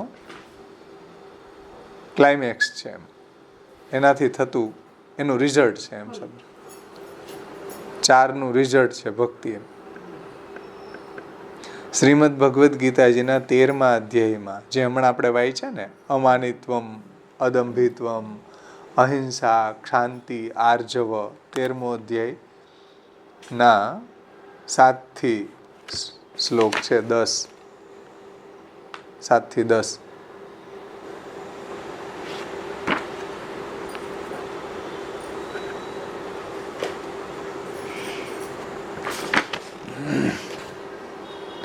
અમાનીપણું એટલે શું? પોતાના ગુણોની ઉત્તમતાના વર્ણનમાં આનંદ ન આવો, એનું નામ અમાનિત્વ કહેવાય. અમાનિત્વ એટલે શું ભાઈ? કે પોતાના ગુણોની ઉત્તમતાનું વર્ણન કરવામાં આનંદ ન આવે એમ, પોતાની આત્મશ્લાઘા ન કરે, પોતાની પ્રશંસા ન કરે. એટલે પોતાના ગુણોની ઉત્તમતા વર્ણવામાં એને આનંદ ન આવે એમ. બીજા કોઈ વર્ણવતા હોય તો એને આનંદ નો આવે. એને અમાનીપણું કહેવાય, અમાનિત્વમ. નહીતર લોકોને શું હોય, પોતાના કોઈ ગુણોનું વર્ણન કરે તો આનંદ આવે ને, એ માનીપણું કહેવાય. એનું નામ માનીપણું કહેવાય. અમાનિત્વમ એટલે પોતાના ગુણોના વર્ણનમાં આનંદ ન આવે એ અમાનિત્વ છે. પછી અદંભીપણું, એટલે લોકોને દેખાડવા માટે ધર્મ વગેરેનું આચરણ ન કરવું, એનું નામ અદંભીપણું. લોકોને દેખાડવા માટે ધર્મ વગેરેનું આચરણ ન કરવું એનું નામ અદંભી. લોકોને દેખાડવા માટે જો ધર્મનું આચરણ કરે તો એનું નામ દંભી. સમજાણું ને? અહિંસા એટલે બીજાને પીડા ન કરવી, એનું નામ અહિંસા. અહિંસા એટલે બીજાને, પ્રાણી માત્રને પીડા ન કરવી. ક્ષમા એટલે દુષ્ટ વગેરેના અપમાનનું સહન, એ ક્ષમા. એટલે ભાર્યાદીર અનુકૂલશ્ચેત કાર્ય ભગવત ક્રિયા, સોરી, ભાર્યાદીનામ તથા અન્યેષામ અસતશ્ચાક્રમમ સહેત, એ ક્ષમા. હા, એ ક્ષમા. પછી રુજ્જુતા એટલે નિષ્કપટપણું. રુજ્જુતા એટલે નિષ્કપટપણું, ઓપનનેસ. એટલે નિષ્કપટ ભાવ જેને આપણે કહીએ. પછી આચાર્યની સેવા. પવિત્રતા એટલે બાહ્ય અને આભ્યંતરે એમ બે પ્રકારની પવિત્રતા છે. માટી, જલ વગેરેથી બાહ્ય પવિત્રતા સિદ્ધ થાય છે અને ભગવાનનું સ્મરણ કરવાથી આભ્યંતર પવિત્રતા સિદ્ધ થાય. માટીને તમે ઘસી ઘસીને નાવ, પણ અંદરથી જ અપવિત્ર હોય એ શું કામનું? ભગવાનનું નામ જ ન લે ને અપરસ બહુ પાડે. તો બાહ્ય જે શુદ્ધિ છે ને એ માટીને જલથી થાય, ને આંતરિક શુદ્ધિ છે એ ભગવાનના નામથી થાય, ભગવાનના સ્મરણથી થાય. સમજમાં આવ્યું ને? એટલે શુદ્ધિ બે પ્રકારની હોય, આંતરિક અને બાહ્ય. પછી સ્થૈર્ય એટલે ક્લેશ વગેરેમાં પણ ભગવત સ્મરણ રહેવું, એનું નામ સ્થૈર્ય, સ્થિરતા. એમ ભગવાનનું સ્મરણ એનું એવી ક્લેશ વગેરેની અવસ્થામાં પણ રહે, એ સ્થૈર્ય કહેવાય. કારણ કે ક્લેશ વગેરે હોય ત્યારે ભગવાનનું સ્મરણ ન રહે, એટલે જો રહે તો એ સ્થૈર્ય કહેવાય.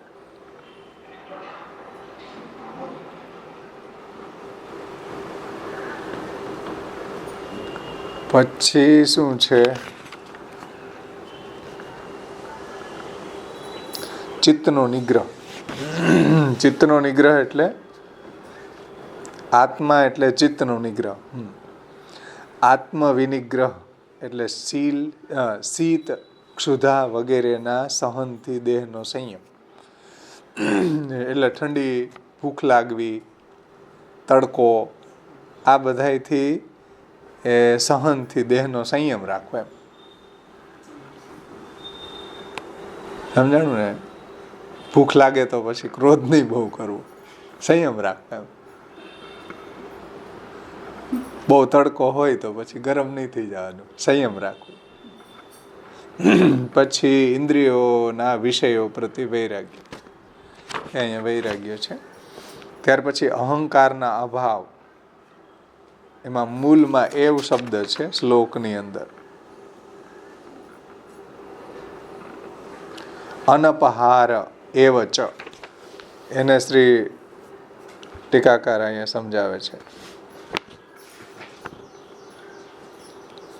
એટલે ગુણ, અહંકારનો અભાવ, અને મૂળમાં એવ એટલે ચકાર છે, તેથી આ ગુણ આવશ્યક છે એવો બોધ થાય છે. એમ કે અહંકારનો અભાવ એટલે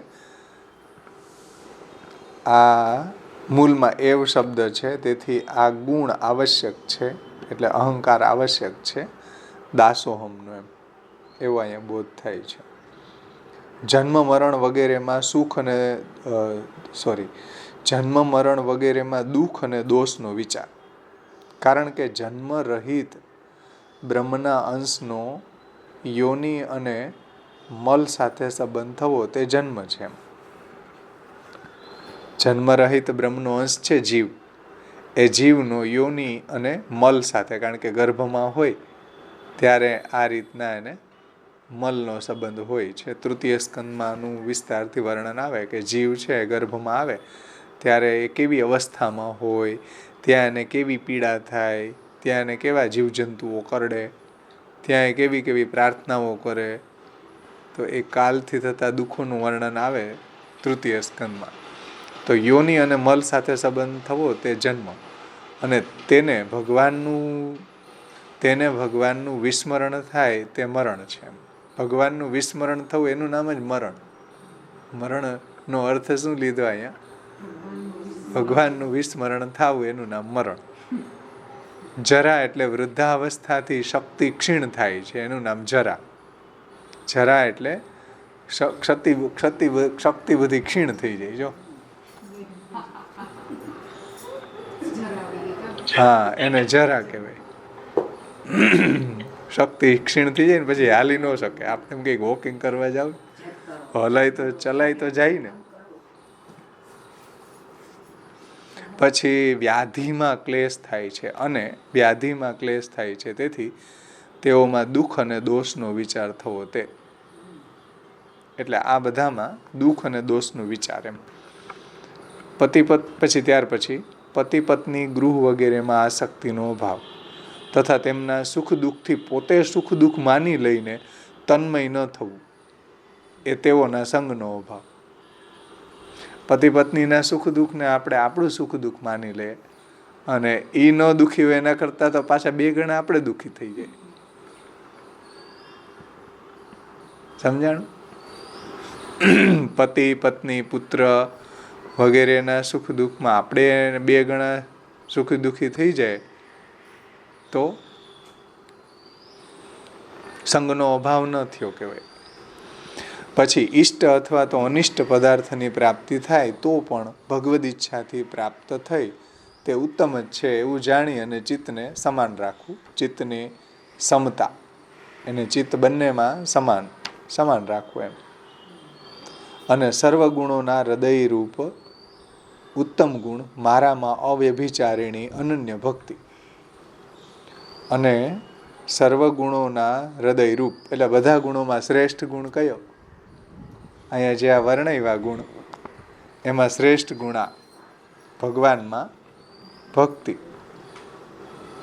સમજાય ને? સર્વગુણોના હૃદયરૂપ ઉત્તમ ગુણ મારામાં અવ્યભિચારિણી અનન્ય ભક્તિ.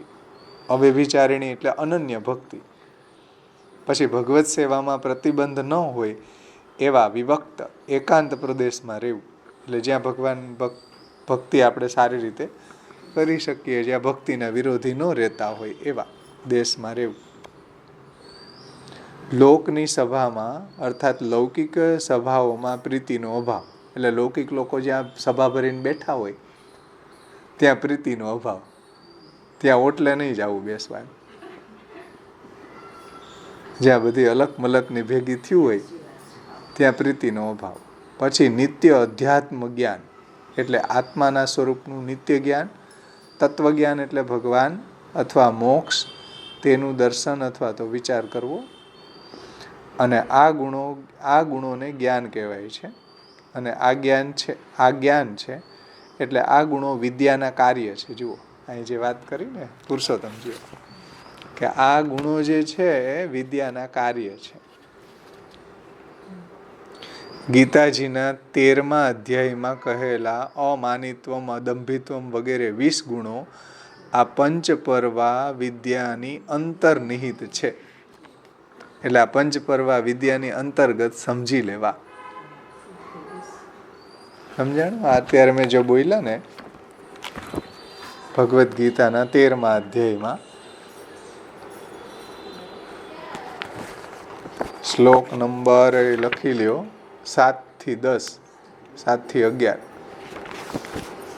એમાં જે આ ગુણોનું વર્ણન કર્યું ને એ બધા પંચપર્વા વિદ્યા અંતર્ગત સમજી લેવા.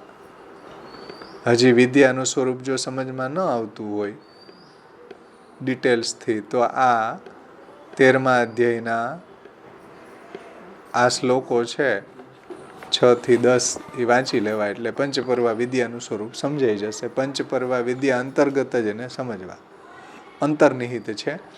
અને સમુદાય રૂપ આ વિદ્યા જીવ શક્તિ રૂપ છે. અને આ સમુદાય રૂપા જે વિદ્યા છે જીવની શક્તિ છે. એટલે જીવાત્મા દ્વારા આ સાધનો કરવામાં આવે છે. જીવની શક્તિ છે એટલે શું? જીવાત્મા દ્વારા આ બધા સાધનો કરવામાં આવે છે. અને આ બધા ગુણો વાળો જે જીવ છે એ આગળ જતા મુક્તિ પ્રાપ્ત કરે છે. એટલે જીવ શક્તિ રૂપ છે. જીવે કરવાના છે. આ બધા ગુણો છે જીવાત્મા દ્વારા એ સાધન કરવાના છે. એ સાધન કરવાનું છે જીવે, આ ગુણોને પ્રાપ્ત કરવાના. સમજમાં આવ્યું ને? એ દ્રષ્ટિથી અહીંયા જીવ શક્તિ રૂપ છે.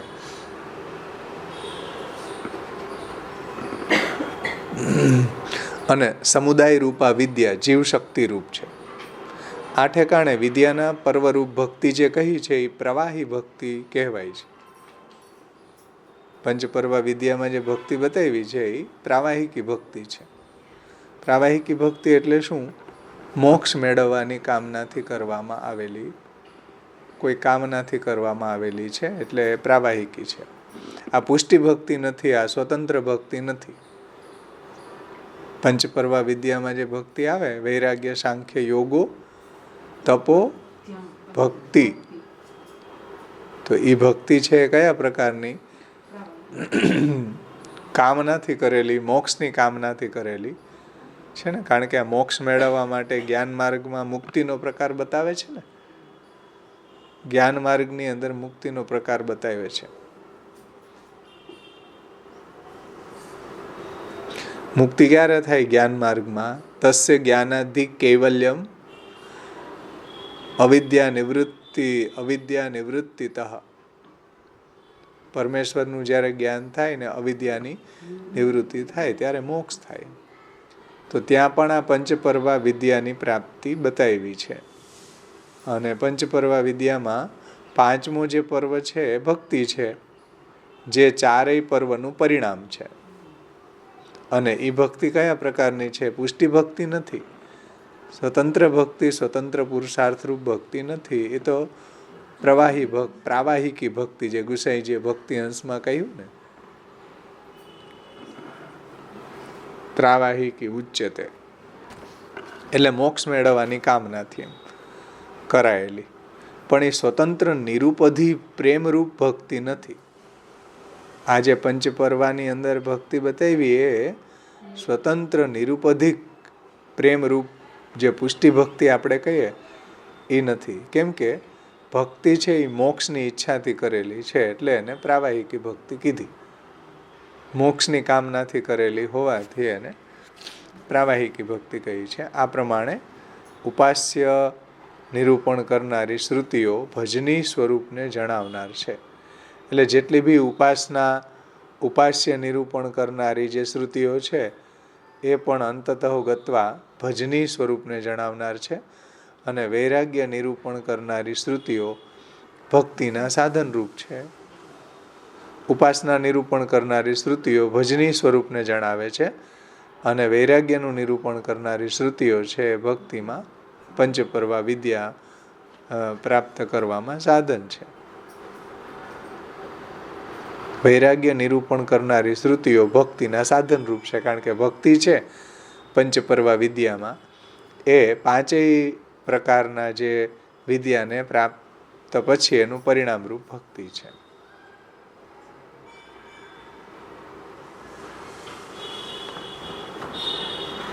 એટલે વૈરાગ્ય વગેરે નિરૂપણ કરે છે એ શ્રુતિઓને કઈ રીતના સમજવી? તો કે વૈરાગ્યનું નિરૂપણ કરનારી શ્રુતિઓ પણ ભક્તિના સાધનરૂપ છે. આ બધી શ્રુતિઓની એક વાક્યતા અહીંયા મહાપ્રભુજીએ જે કરી છે એ પુરુષોત્તમજીએ સમજાવ્યું આવરણ ભંગમાં. આ પ્રકારના નિરૂપણથી સર્વશ્રુતિઓનું તાત્પર્ય ભક્તિમાં થઈને એક વાક્યતા થઈ જાય છે. બધી શ્રુતિઓનું તાત્પર્ય શેમાં છે? ભક્તિમાં છે. આની પાછળ આપણે જોયું હતું ને કે ભાઈ જે સૃષ્ટિ કર્તૃત્વ વગેરે જે વાક્યો છે એનાથી મહાત્મ્ય થાય છે. તત્વમસી વગેરે વાક્યોથી ભગવાનમાં સ્નેહ થાય છે, તાદાત્મ્ય બોધ થાય છે. એ બધી શ્રુતિઓ જેનું વર્ણન આપણે પૂર્વમાં જોઈ ગયા. પછી એનું ક્લાઇમેક્સ મહાત્મ્ય જ્ઞાન પૂર્વક સુદૃઢ સર્વતો અધિક સ્નેહો ભક્તિમાં આવે છે. પછી વિભૂતિનું વર્ણન આવ્યું, સમજો. અને એ વિભૂતિઓ જે છે એ રૂપ બનેલા જે ભગવાન છે મૂળ રૂપ છે, મૂળ રૂપનું વર્ણન આવ્યું. મૂળ રૂપનું જ્યારે જ્ઞાન થાય ગુણોપસંહાર ન્યાયથી, જ્યારે મૂળ રૂપનું જ્ઞાન થાય ત્યારે પછી એને આગળ પંચપરવા વિદ્યાની પ્રાપ્તિ થતાં મુક્તિ થાય છે. અહીંયા સુધીમાં કોઈને કંઈ પ્રશ્ન છે? આ આપણા 45 અને 46 શ્લોક સુધી આપણું સંપન્ન થયું.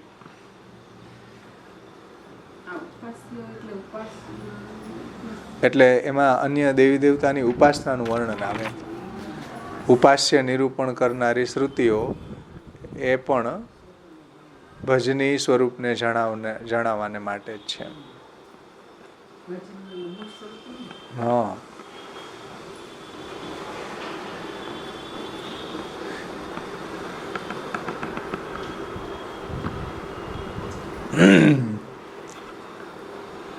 એટલે ત્યાં જે દેવી દેવતાની ઉપાસના બતાવી છે એ શ્રુતિઓ જે ઉપાસ્યનું નિરૂપણ કરનારી છે એ અંતતઃ તો એ ભગવાનનું જ નિરૂપણ કરનારી છે.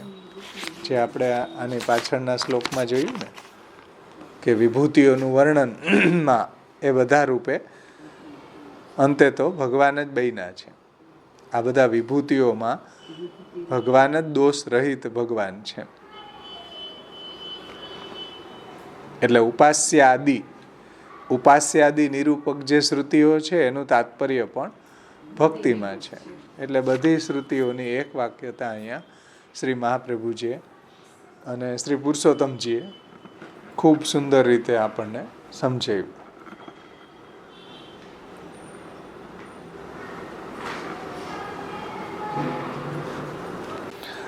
ત્યાર પછી શ્રી મહાપ્રભુજી 47મા શ્લોકની ઉત્થાનિકામાં આજ્ઞા કરે છે. અનેનૈવ પ્રકારેણ મુક્તિતઃ મુક્તિ ન અન્યથા ઇતિ વક્તુમ દેશાદિ ષટકે તદંગે મુક્તિ ભાક્તા ઇતિ આહ તીર્થાદાવપી ઇતિ દ્વાભ્યામ. અનેનૈવ પ્રકારેણ મુક્તિ ન અન્યથા. એટલે મુક્તિ પ્રાપ્તિનો જે ઉપાય છે જે શ્રી મહાપ્રભુજીએ પૂર્વ પ્રસંગમાં જણાવ્યો છે તે જ છે. મુક્તિ પ્રાપ્તિનો ઉપાય આ જ છે. અનેનૈવ પ્રકારેણ મુક્તિ ન અન્યથા. અન્ય કોઈ પ્રકારથી મુક્તિ મળતી નથી. બીજી કોઈ રીતના મુક્તિ ન મળે. જે મહાપ્રભુજી અહીંયા પ્રકાર સમજાવ્યો છે એ જ મુક્તિનો પ્રકાર છે. બીજી રીતે મુક્તિ નથી મળતી. ઇતિ વક્તુમ દેશાદિ ષટકે તદંગે મુક્તિ ભાગતા. તો એ બતાવવાને માટે દેશાદિ જે 6 અંગો છે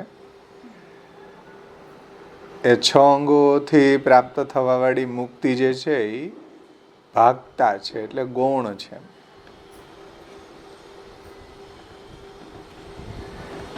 દેશાદિ ષટક જે છે એટલે દેશ કાળ દ્રવ્ય કર્તા મંત્ર કર્મ, એમાં જે મુક્તિનો પ્રકાર બતાવ્યો કોઈ દેશમાં કે કોઈ કાલમાં મુક્તિ થાય એવું શાસ્ત્રમાં વર્ણન કરેલું છે, કે કોઈ તીર્થમાં થાય.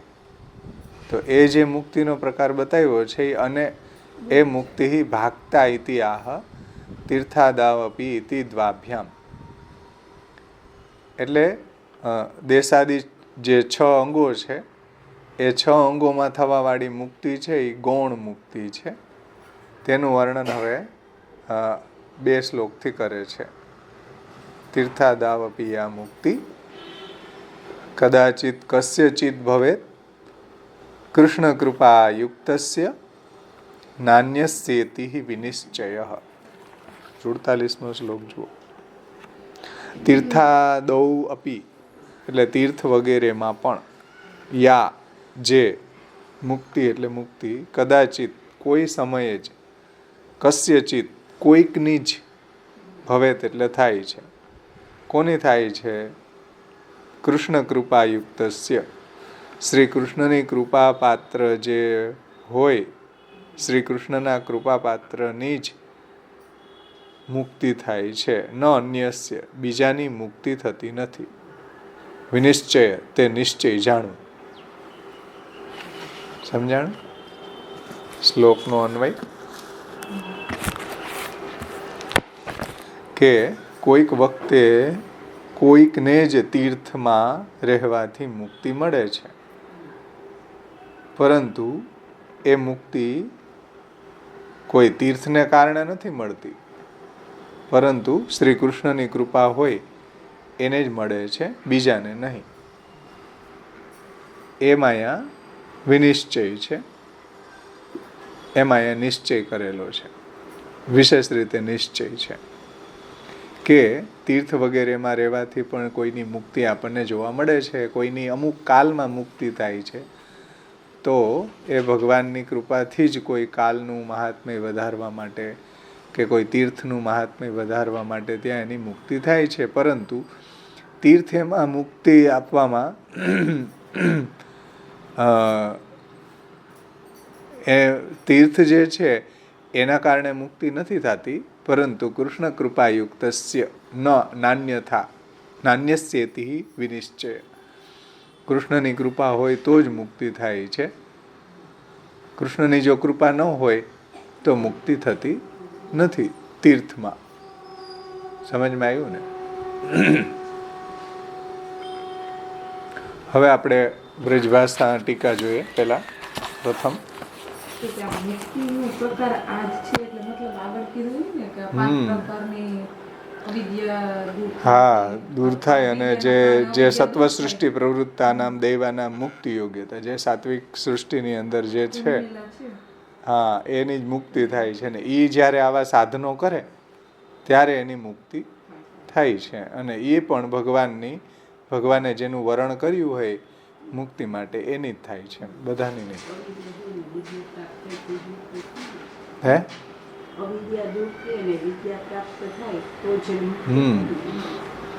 અવિદ્યાની નિવૃત્તિ થાય, વિદ્યાની પ્રાપ્તિ થાય અને બ્રહ્મનો અપરોક્ષા અનુભૂતિ થાય, ત્યારે પછી એને ભગવાનના અનુગ્રહથી મુક્તિ મળે. તો અહીંયા શું કહી રહ્યા છે કે ભાઈ મુક્તિનો આ જ પ્રકાર છે, એમ બીજી રીતે મુક્તિ ન મળે.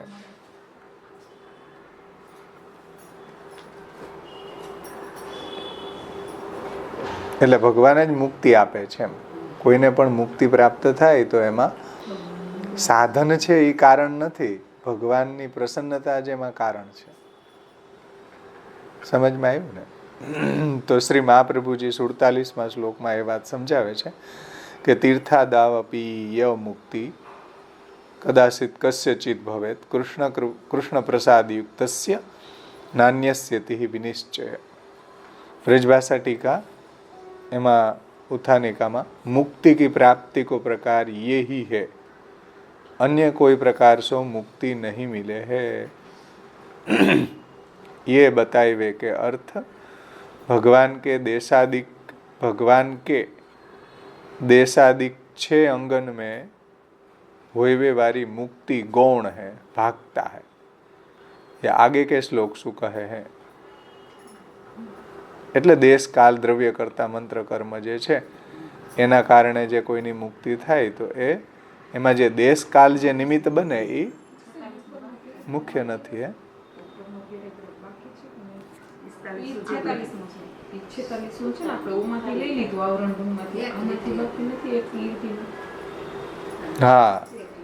46મું ઉત્તરાર્ધ બાકી છે હો ભાઈ બ્રજભાષામાં. અહીં સુધી આપણે લીધું હતું ને? સોરી, બરાબર. આ જે શ્લોક છે ને અડધી કારિકા 46મી, સત્વસૃષ્ટિ પ્રવૃત્તાનામ દૈવાનામ મુક્તિ યોગ્યતા, આવરણ ભંગમાં સાથે આપણે લઈ લીધી છે. બ્રજભાષામાં બાકી છે એટલે આપણે એને લઈ લઈએ હવે. કે અત્ર સ્વરૂપ યોગ્યતા રૂપમ અધિકારમ આહ સત્વસૃષ્ટિ પ્રવૃત્તાનામ. એટલે મુક્તિના અધિકારીઓના સ્વરૂપ યોગ્યતાનું વર્ણન કરે છે. અત્ર હવે અહીં સ્વરૂપ યોગ્યતા રૂપમ અધિકારમ આહ સત્વસૃષ્ટિ પ્રવૃત્તાનામ. હવે અહીં મુક્તિના અધિકારીના સ્વરૂપ યોગ્યતાનું વર્ણન હવે શ્રી મહાપ્રભુજી કરે છે કે સત્વસૃષ્ટિ પ્રવૃત્તાનામ દૈવાનામ મુક્તિ યોગ્યતા. સાત્વિક સૃષ્ટિમાં રહેનારા જે દૈવી જીવો છે એ જ મુક્તિના અધિકારી છે.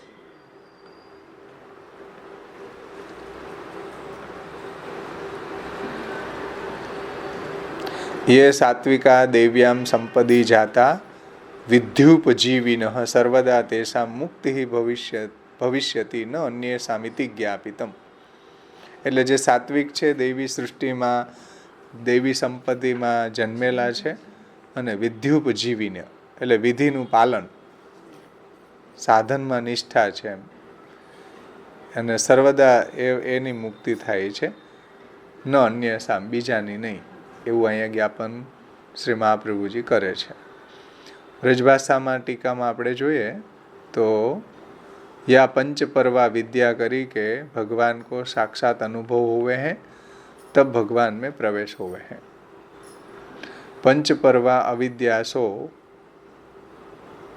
ने अविद्या होવું જોઈએ. पंचपर्वा विद्यासो प्राप्त होइवे वारी उपरयुक्त मुक्ति भी सबन को प्राप्त नहीं होवे. ને મિસપ્રિન્ટ થયું છે નવા પુસ્તકમાં શું છે ને વિદ્યા કરી દેજો. पंचपर्वा विद्यासो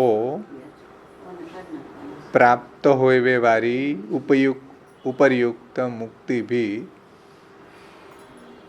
सबन को प्राप्त नहीं होवे. જુઓ આપણે પૂર્વ પ્રસંગમાં શું જોયું કે ભાઈ વૈરાગ્ય સાંખ્ય યોગો તપો ભક્તિશ્ચ કેશવે પંચપર્વેતિ વિદ્યયમ એ આ વિદ્વાન હરિમ વિષય કે પંચપર્વા વિદ્યાની જેને પ્રાપ્તિ થઈ જાય તો એને હરિમાં એનો સાયુજ્ય થાય કે મોક્ષ થાય એમ.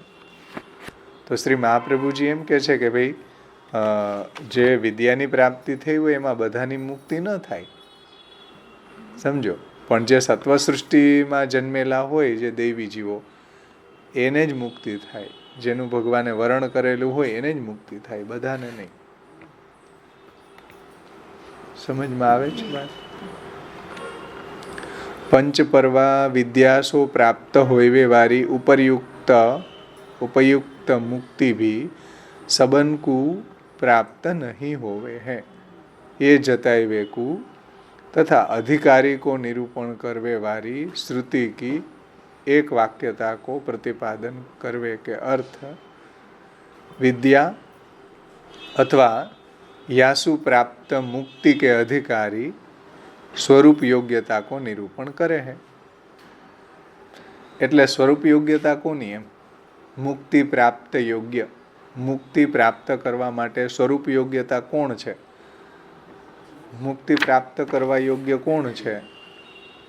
કયો જીવ છે? એની સ્વરૂપ યોગ્યતા શું? તો કે સત્વ સૃષ્ટિ પ્રવૃત્તાનામ દૈવાનામ મુક્તિ યોગ્યતા. સમજમાં આવ્યું ને?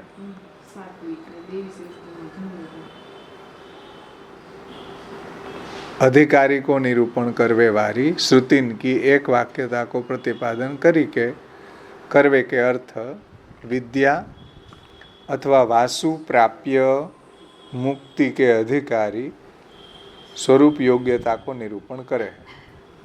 એટલે મુક્તિના અધિકારી કોણ એમ મુક્તિ પ્રાપ્ત કરવાની સ્વરૂપ યોગ્યતા કોનામાં છે એને શ્રી મહાપ્રભુજી અહીંયા સમજાવે છે કે विद्या के 5 पर्वन में जो भक्ति को वर्णन है वे भक्ति स्वतंत्र निष्काम भक्ति नहीं है.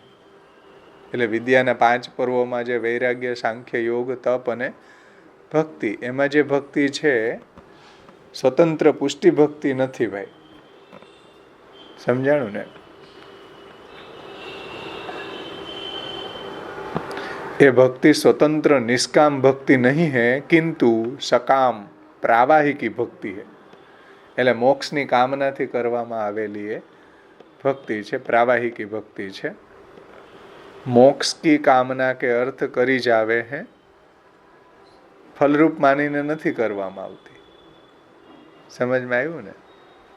मोक्ष दे के निवृत्त हो जावे અને મોક્ષ આપીને નિવૃત્ત થઈ જાય પછી એનું શું કામ ભાઈ? મોક્ષ મેળવવા માટે કરી હતી, મોક્ષ મળી ગયો પછી શું? પછી એનું કંઈ કામ નહીં, એટલે નિવૃત્ત થઈ જાય છે. કોઈ પણ સાધન એવું જ હોય ને, તમે પહોંચી ગયા પછી સાધનને થોડું ભેગું રાખો, એને છોડી દો ને.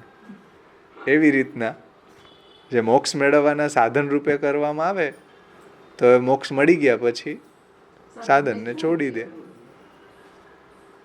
એટલે મોક્ષ के दे के भक्ति निवृत्त हो जावे।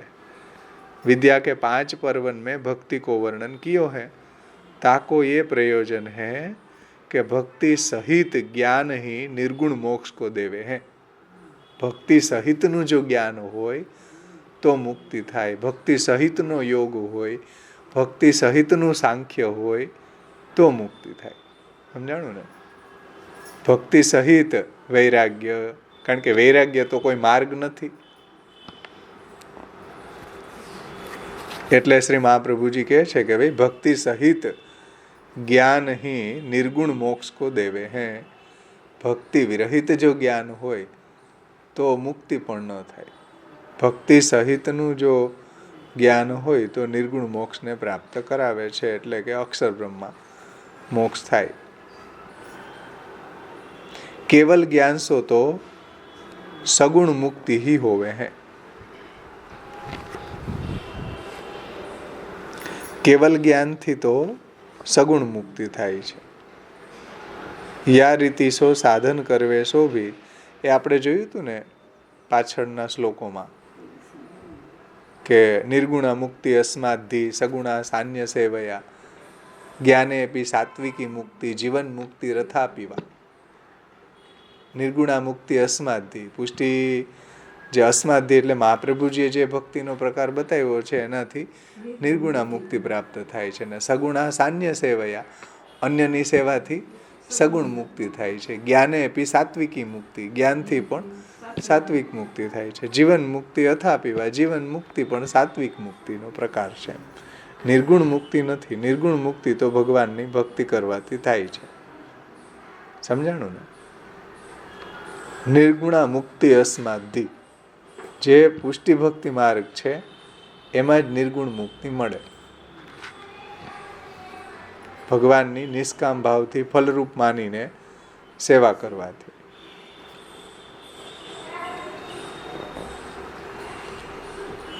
तो विद्या के 5 पर्वन में भक्ति को वर्णन कियो है, ताको प्रयोजन यह है कि भक्ति सहित ज्ञान ही निर्गुण मोक्ष को देवे है।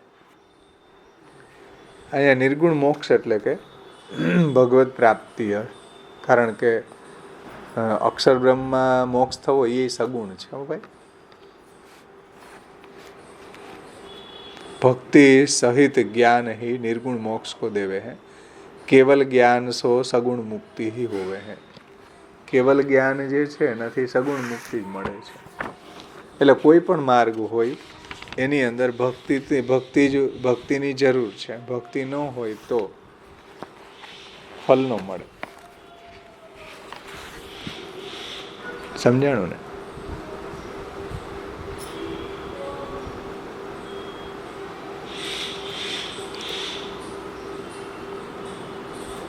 भक्ति सहित ज्ञान ही सगुण मोक्ष को देवे हैं। केवल ज्ञान सो सगुण मुक्ति ही होवे हैं। या रीति सो साधन करवे सो भी दैवी संपत में उत्पन्न भये सात्विक जीव की ही मुक्ति होवे है। એટલે આવા બધા સાધનો હોય, વૈરાગ્ય, સાંખ્ય, તપ, યોગ, ભક્તિ બધું હોય, પણ દૈવી સંપદમાં જન્મેલા ન હોય, દૈવી સૃષ્ટિમાં એનું વરણ થયું ન હોય તો પણ એને મુક્તિ ન મળે। સમજાણું ને? કારણ કે યોગ તો અસુરોય કરતા હોય, વૈરાગ્ય તો એ નહીં હોય, નિત્યાનિત્ય વસ્તુનું જ્ઞાન એ નહીં હોય, પણ એને મુક્તિ મળી જાય નહીં। કેમ કે દૈવી સૃષ્ટિમાં જન્મેલા હોય, સત્વ સૃષ્ટિ પ્રવૃત્તાનામ દૈવાના મુક્તિ યોગ્યતા. દૈવી સંપદમાં ઉત્પન્ન ભયે સાત્વિક जीवन की ही मुक्ति होवे है. જે આસુરી જીવ है उनकी मुक्ति नहीं होवे है. આસુરી જીવ ઘણા સાધનો કરે તો એની મુક્તિ ન થાય એમ, દૈવી સૃષ્ટિની જ મુક્તિ થાય એમ.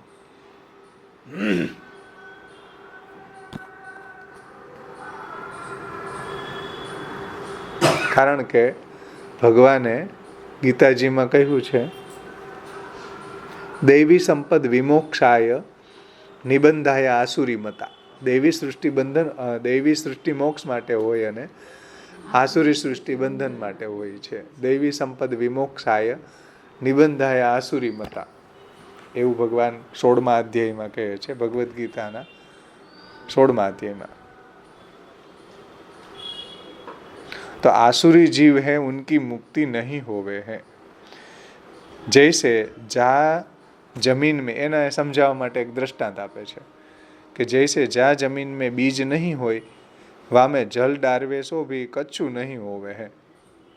જેમાં તમે બીજ વાવ્યું જ ન હોય ને એમાં તમે કેટલું જલ નાખો ને ખાતર નાખો તો કઈ ઉગે? કઈ ન ઉગે. કેમ? કેમ કે બીજ જ નથી. એટલે દૈવીનું બીજ હોય તો આવા સાધનોથી પોષણ મળે તો એ અંકુરિત થાય. ચલો, પણ એમાં બીજ જ ન હોય ને આસુરીનું વરણ કરેલું હોય, આસુરી જીવ તરીકે વરણ કરેલું હોય ને એ આવા સાધનો કરે, સાંખ્ય ને યોગ ને તપ ને. તપ તો કેટલાય અસુરોય કરે, ભસ્માસુરી કરતો તો તપ, તો એને ક્યાં મુક્તિ મળી? ન મળી. એવા તો કેટલાય અસુરો તપ કરે પણ એને મુક્તિ મળતી નથી, કેમ કે એનું વર્ણન જ દૈવી સૃષ્ટિમાં કરેલું ન હોવાના કારણે. તો આસુરી હે ઉનકી મુક્તિ નહીં હોવે, એને સમજાવવા માટે આ દ્રષ્ટાંત આપ્યું. જેની અંદર બીજ હોય એને જ આ સાધનો કરવાથી એને ભક્તિ થાય છે અને પછી એને આ વિદ્યા પ્રાપ્ત થાય છે. વૈરાગ્ય, સાંખ્ય, યોગો, તપો, ભક્તિ, એની જ મુક્તિ થાય, બધાની નહીં.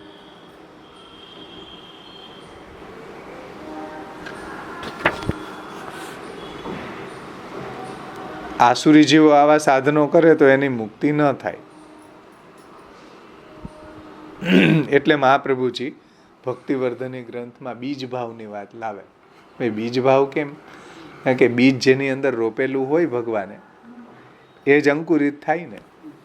એટલે શ્રી મહાપ્રભુજી પણ દૈવી જીવોને શરણે લે એમાં એમ કહેતા કે ભાઈ તારા મા બાપ દૈવી નથી એટલે હું એને બ્રહ્મ સંબંધ નથી આપતો. એમાં પાણી રેડવા ફાયદો શું? સમજાય ને? ઉલટાનું ત્યાં ગારો થાય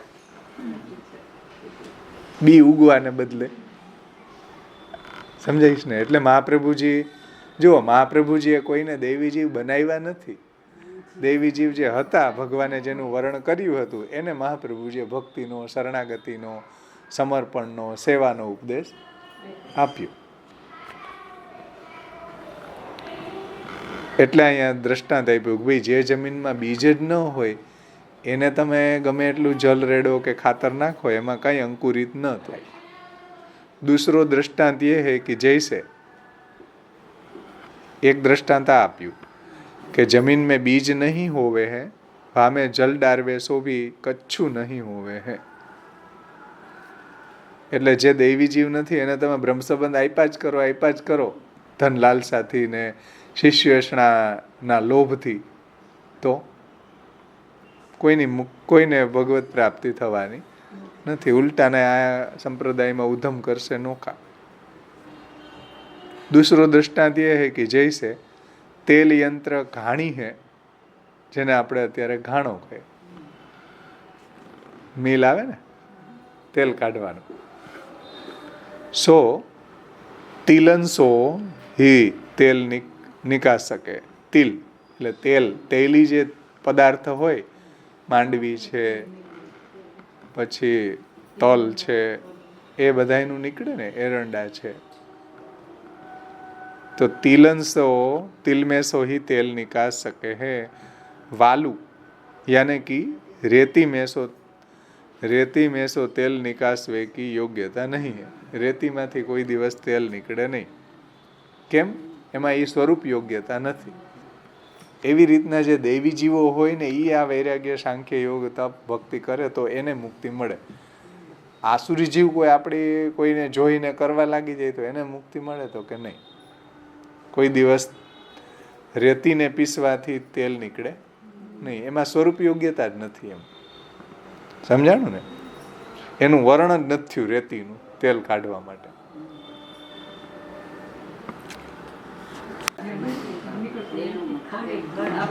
એટલે वालुका यानी रेती में सो तेल निकसवे की योग्यता नहीं है. ऐसे ही भगवान सृष्टि की आदि में ही जिन जीवन में भक्ति को अंकुर धर देवे हैं वे ही देवी जीव है. सृष्टिना आरंभમાં ભગવાન જે જીવોનું દૈવી જીવ તરીકે વર્ણન કરે છે એ જ દૈવી બની શકે. મહાપ્રભુજીએ કોઈને દૈવી બનાવ્યા નથી. ભગવાને જેને દૈવી જીવ હતા, ભગવાને જેને બનાવ્યા હતા એને મહાપ્રભુજીએ ભગવત સેવા કથા કે શરણાગતિ કે સમર્પણનો ઉપદેશ આપ્યો. એટલે મહાપ્રભુજી કહેતા કે તમે ગામમાં કોઈને કહેતા નહીં કે અમે અહીંયા પધાર્યા છીએ, જે દૈવી જીવ હશે એ આવશે, એનો ઉદ્ધાર ભગવાનને કરવો હશે એની સામેથી આવશે. મહાપ્રભુજી જુઓ, જેને ભગવાનને ઉદ્ધાર કરવો હશે એ સામેથી આવશે. એટલે મહાપ્રભુજી છે ગામની બહાર બિરાજતા અને જેનું ભગવાને દૈવી જીવ તરીકે વર્ણન કરેલું હોય એ દૈવી જીવો જ મહાપ્રભુજીના શરણે આવતા. તેથી અહીંયા કહે છે કે ભક્તિનું અંકુર દૈવી જીવોમાં જ થાય છે. જેનું ભગવાને વર્ણન કરેલું હોય એમાં જ થાય, બધામાં ન થાય. ઉનકી હી ભક્તિ સાધન કરવે સો બઢ જાવે હે. એની જ ભક્તિ આવા સાધન કરવાથી વધે છે. તબ ભગવત પ્રાપ્તિ કરાવી દેવે, ત્યારે એને ભગવત પ્રાપ્તિ થઈ જાય. જ્યારે આવા મહાત્મી જ્ઞાન પ્રાપ્ત થાય અને ભગવાનમાં એવો સુદૃઢ સ્નેહ થાય, એવી ભક્તિ થાય, ત્યારે એને ભગવત પ્રાપ્તિ થાય.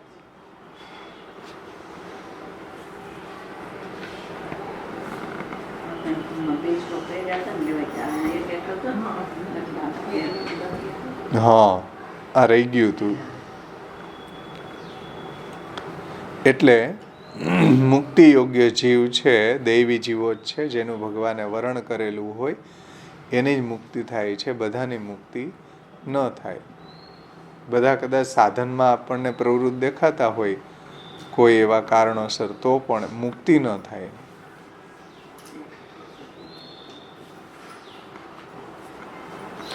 આગળનો શ્લોક આપણે આવતે વખતે લેશું. થોડુંક લેસન લેવાનું છે, એ લઈ લે. આવતે વખતે તીર્થની અને કોઈ કાલની અંદર કોઈની મુક્તિ થાય છે તો એને કેમ સમજવી એ મહાપ્રભુજી હવે આપણને સમજાવશે.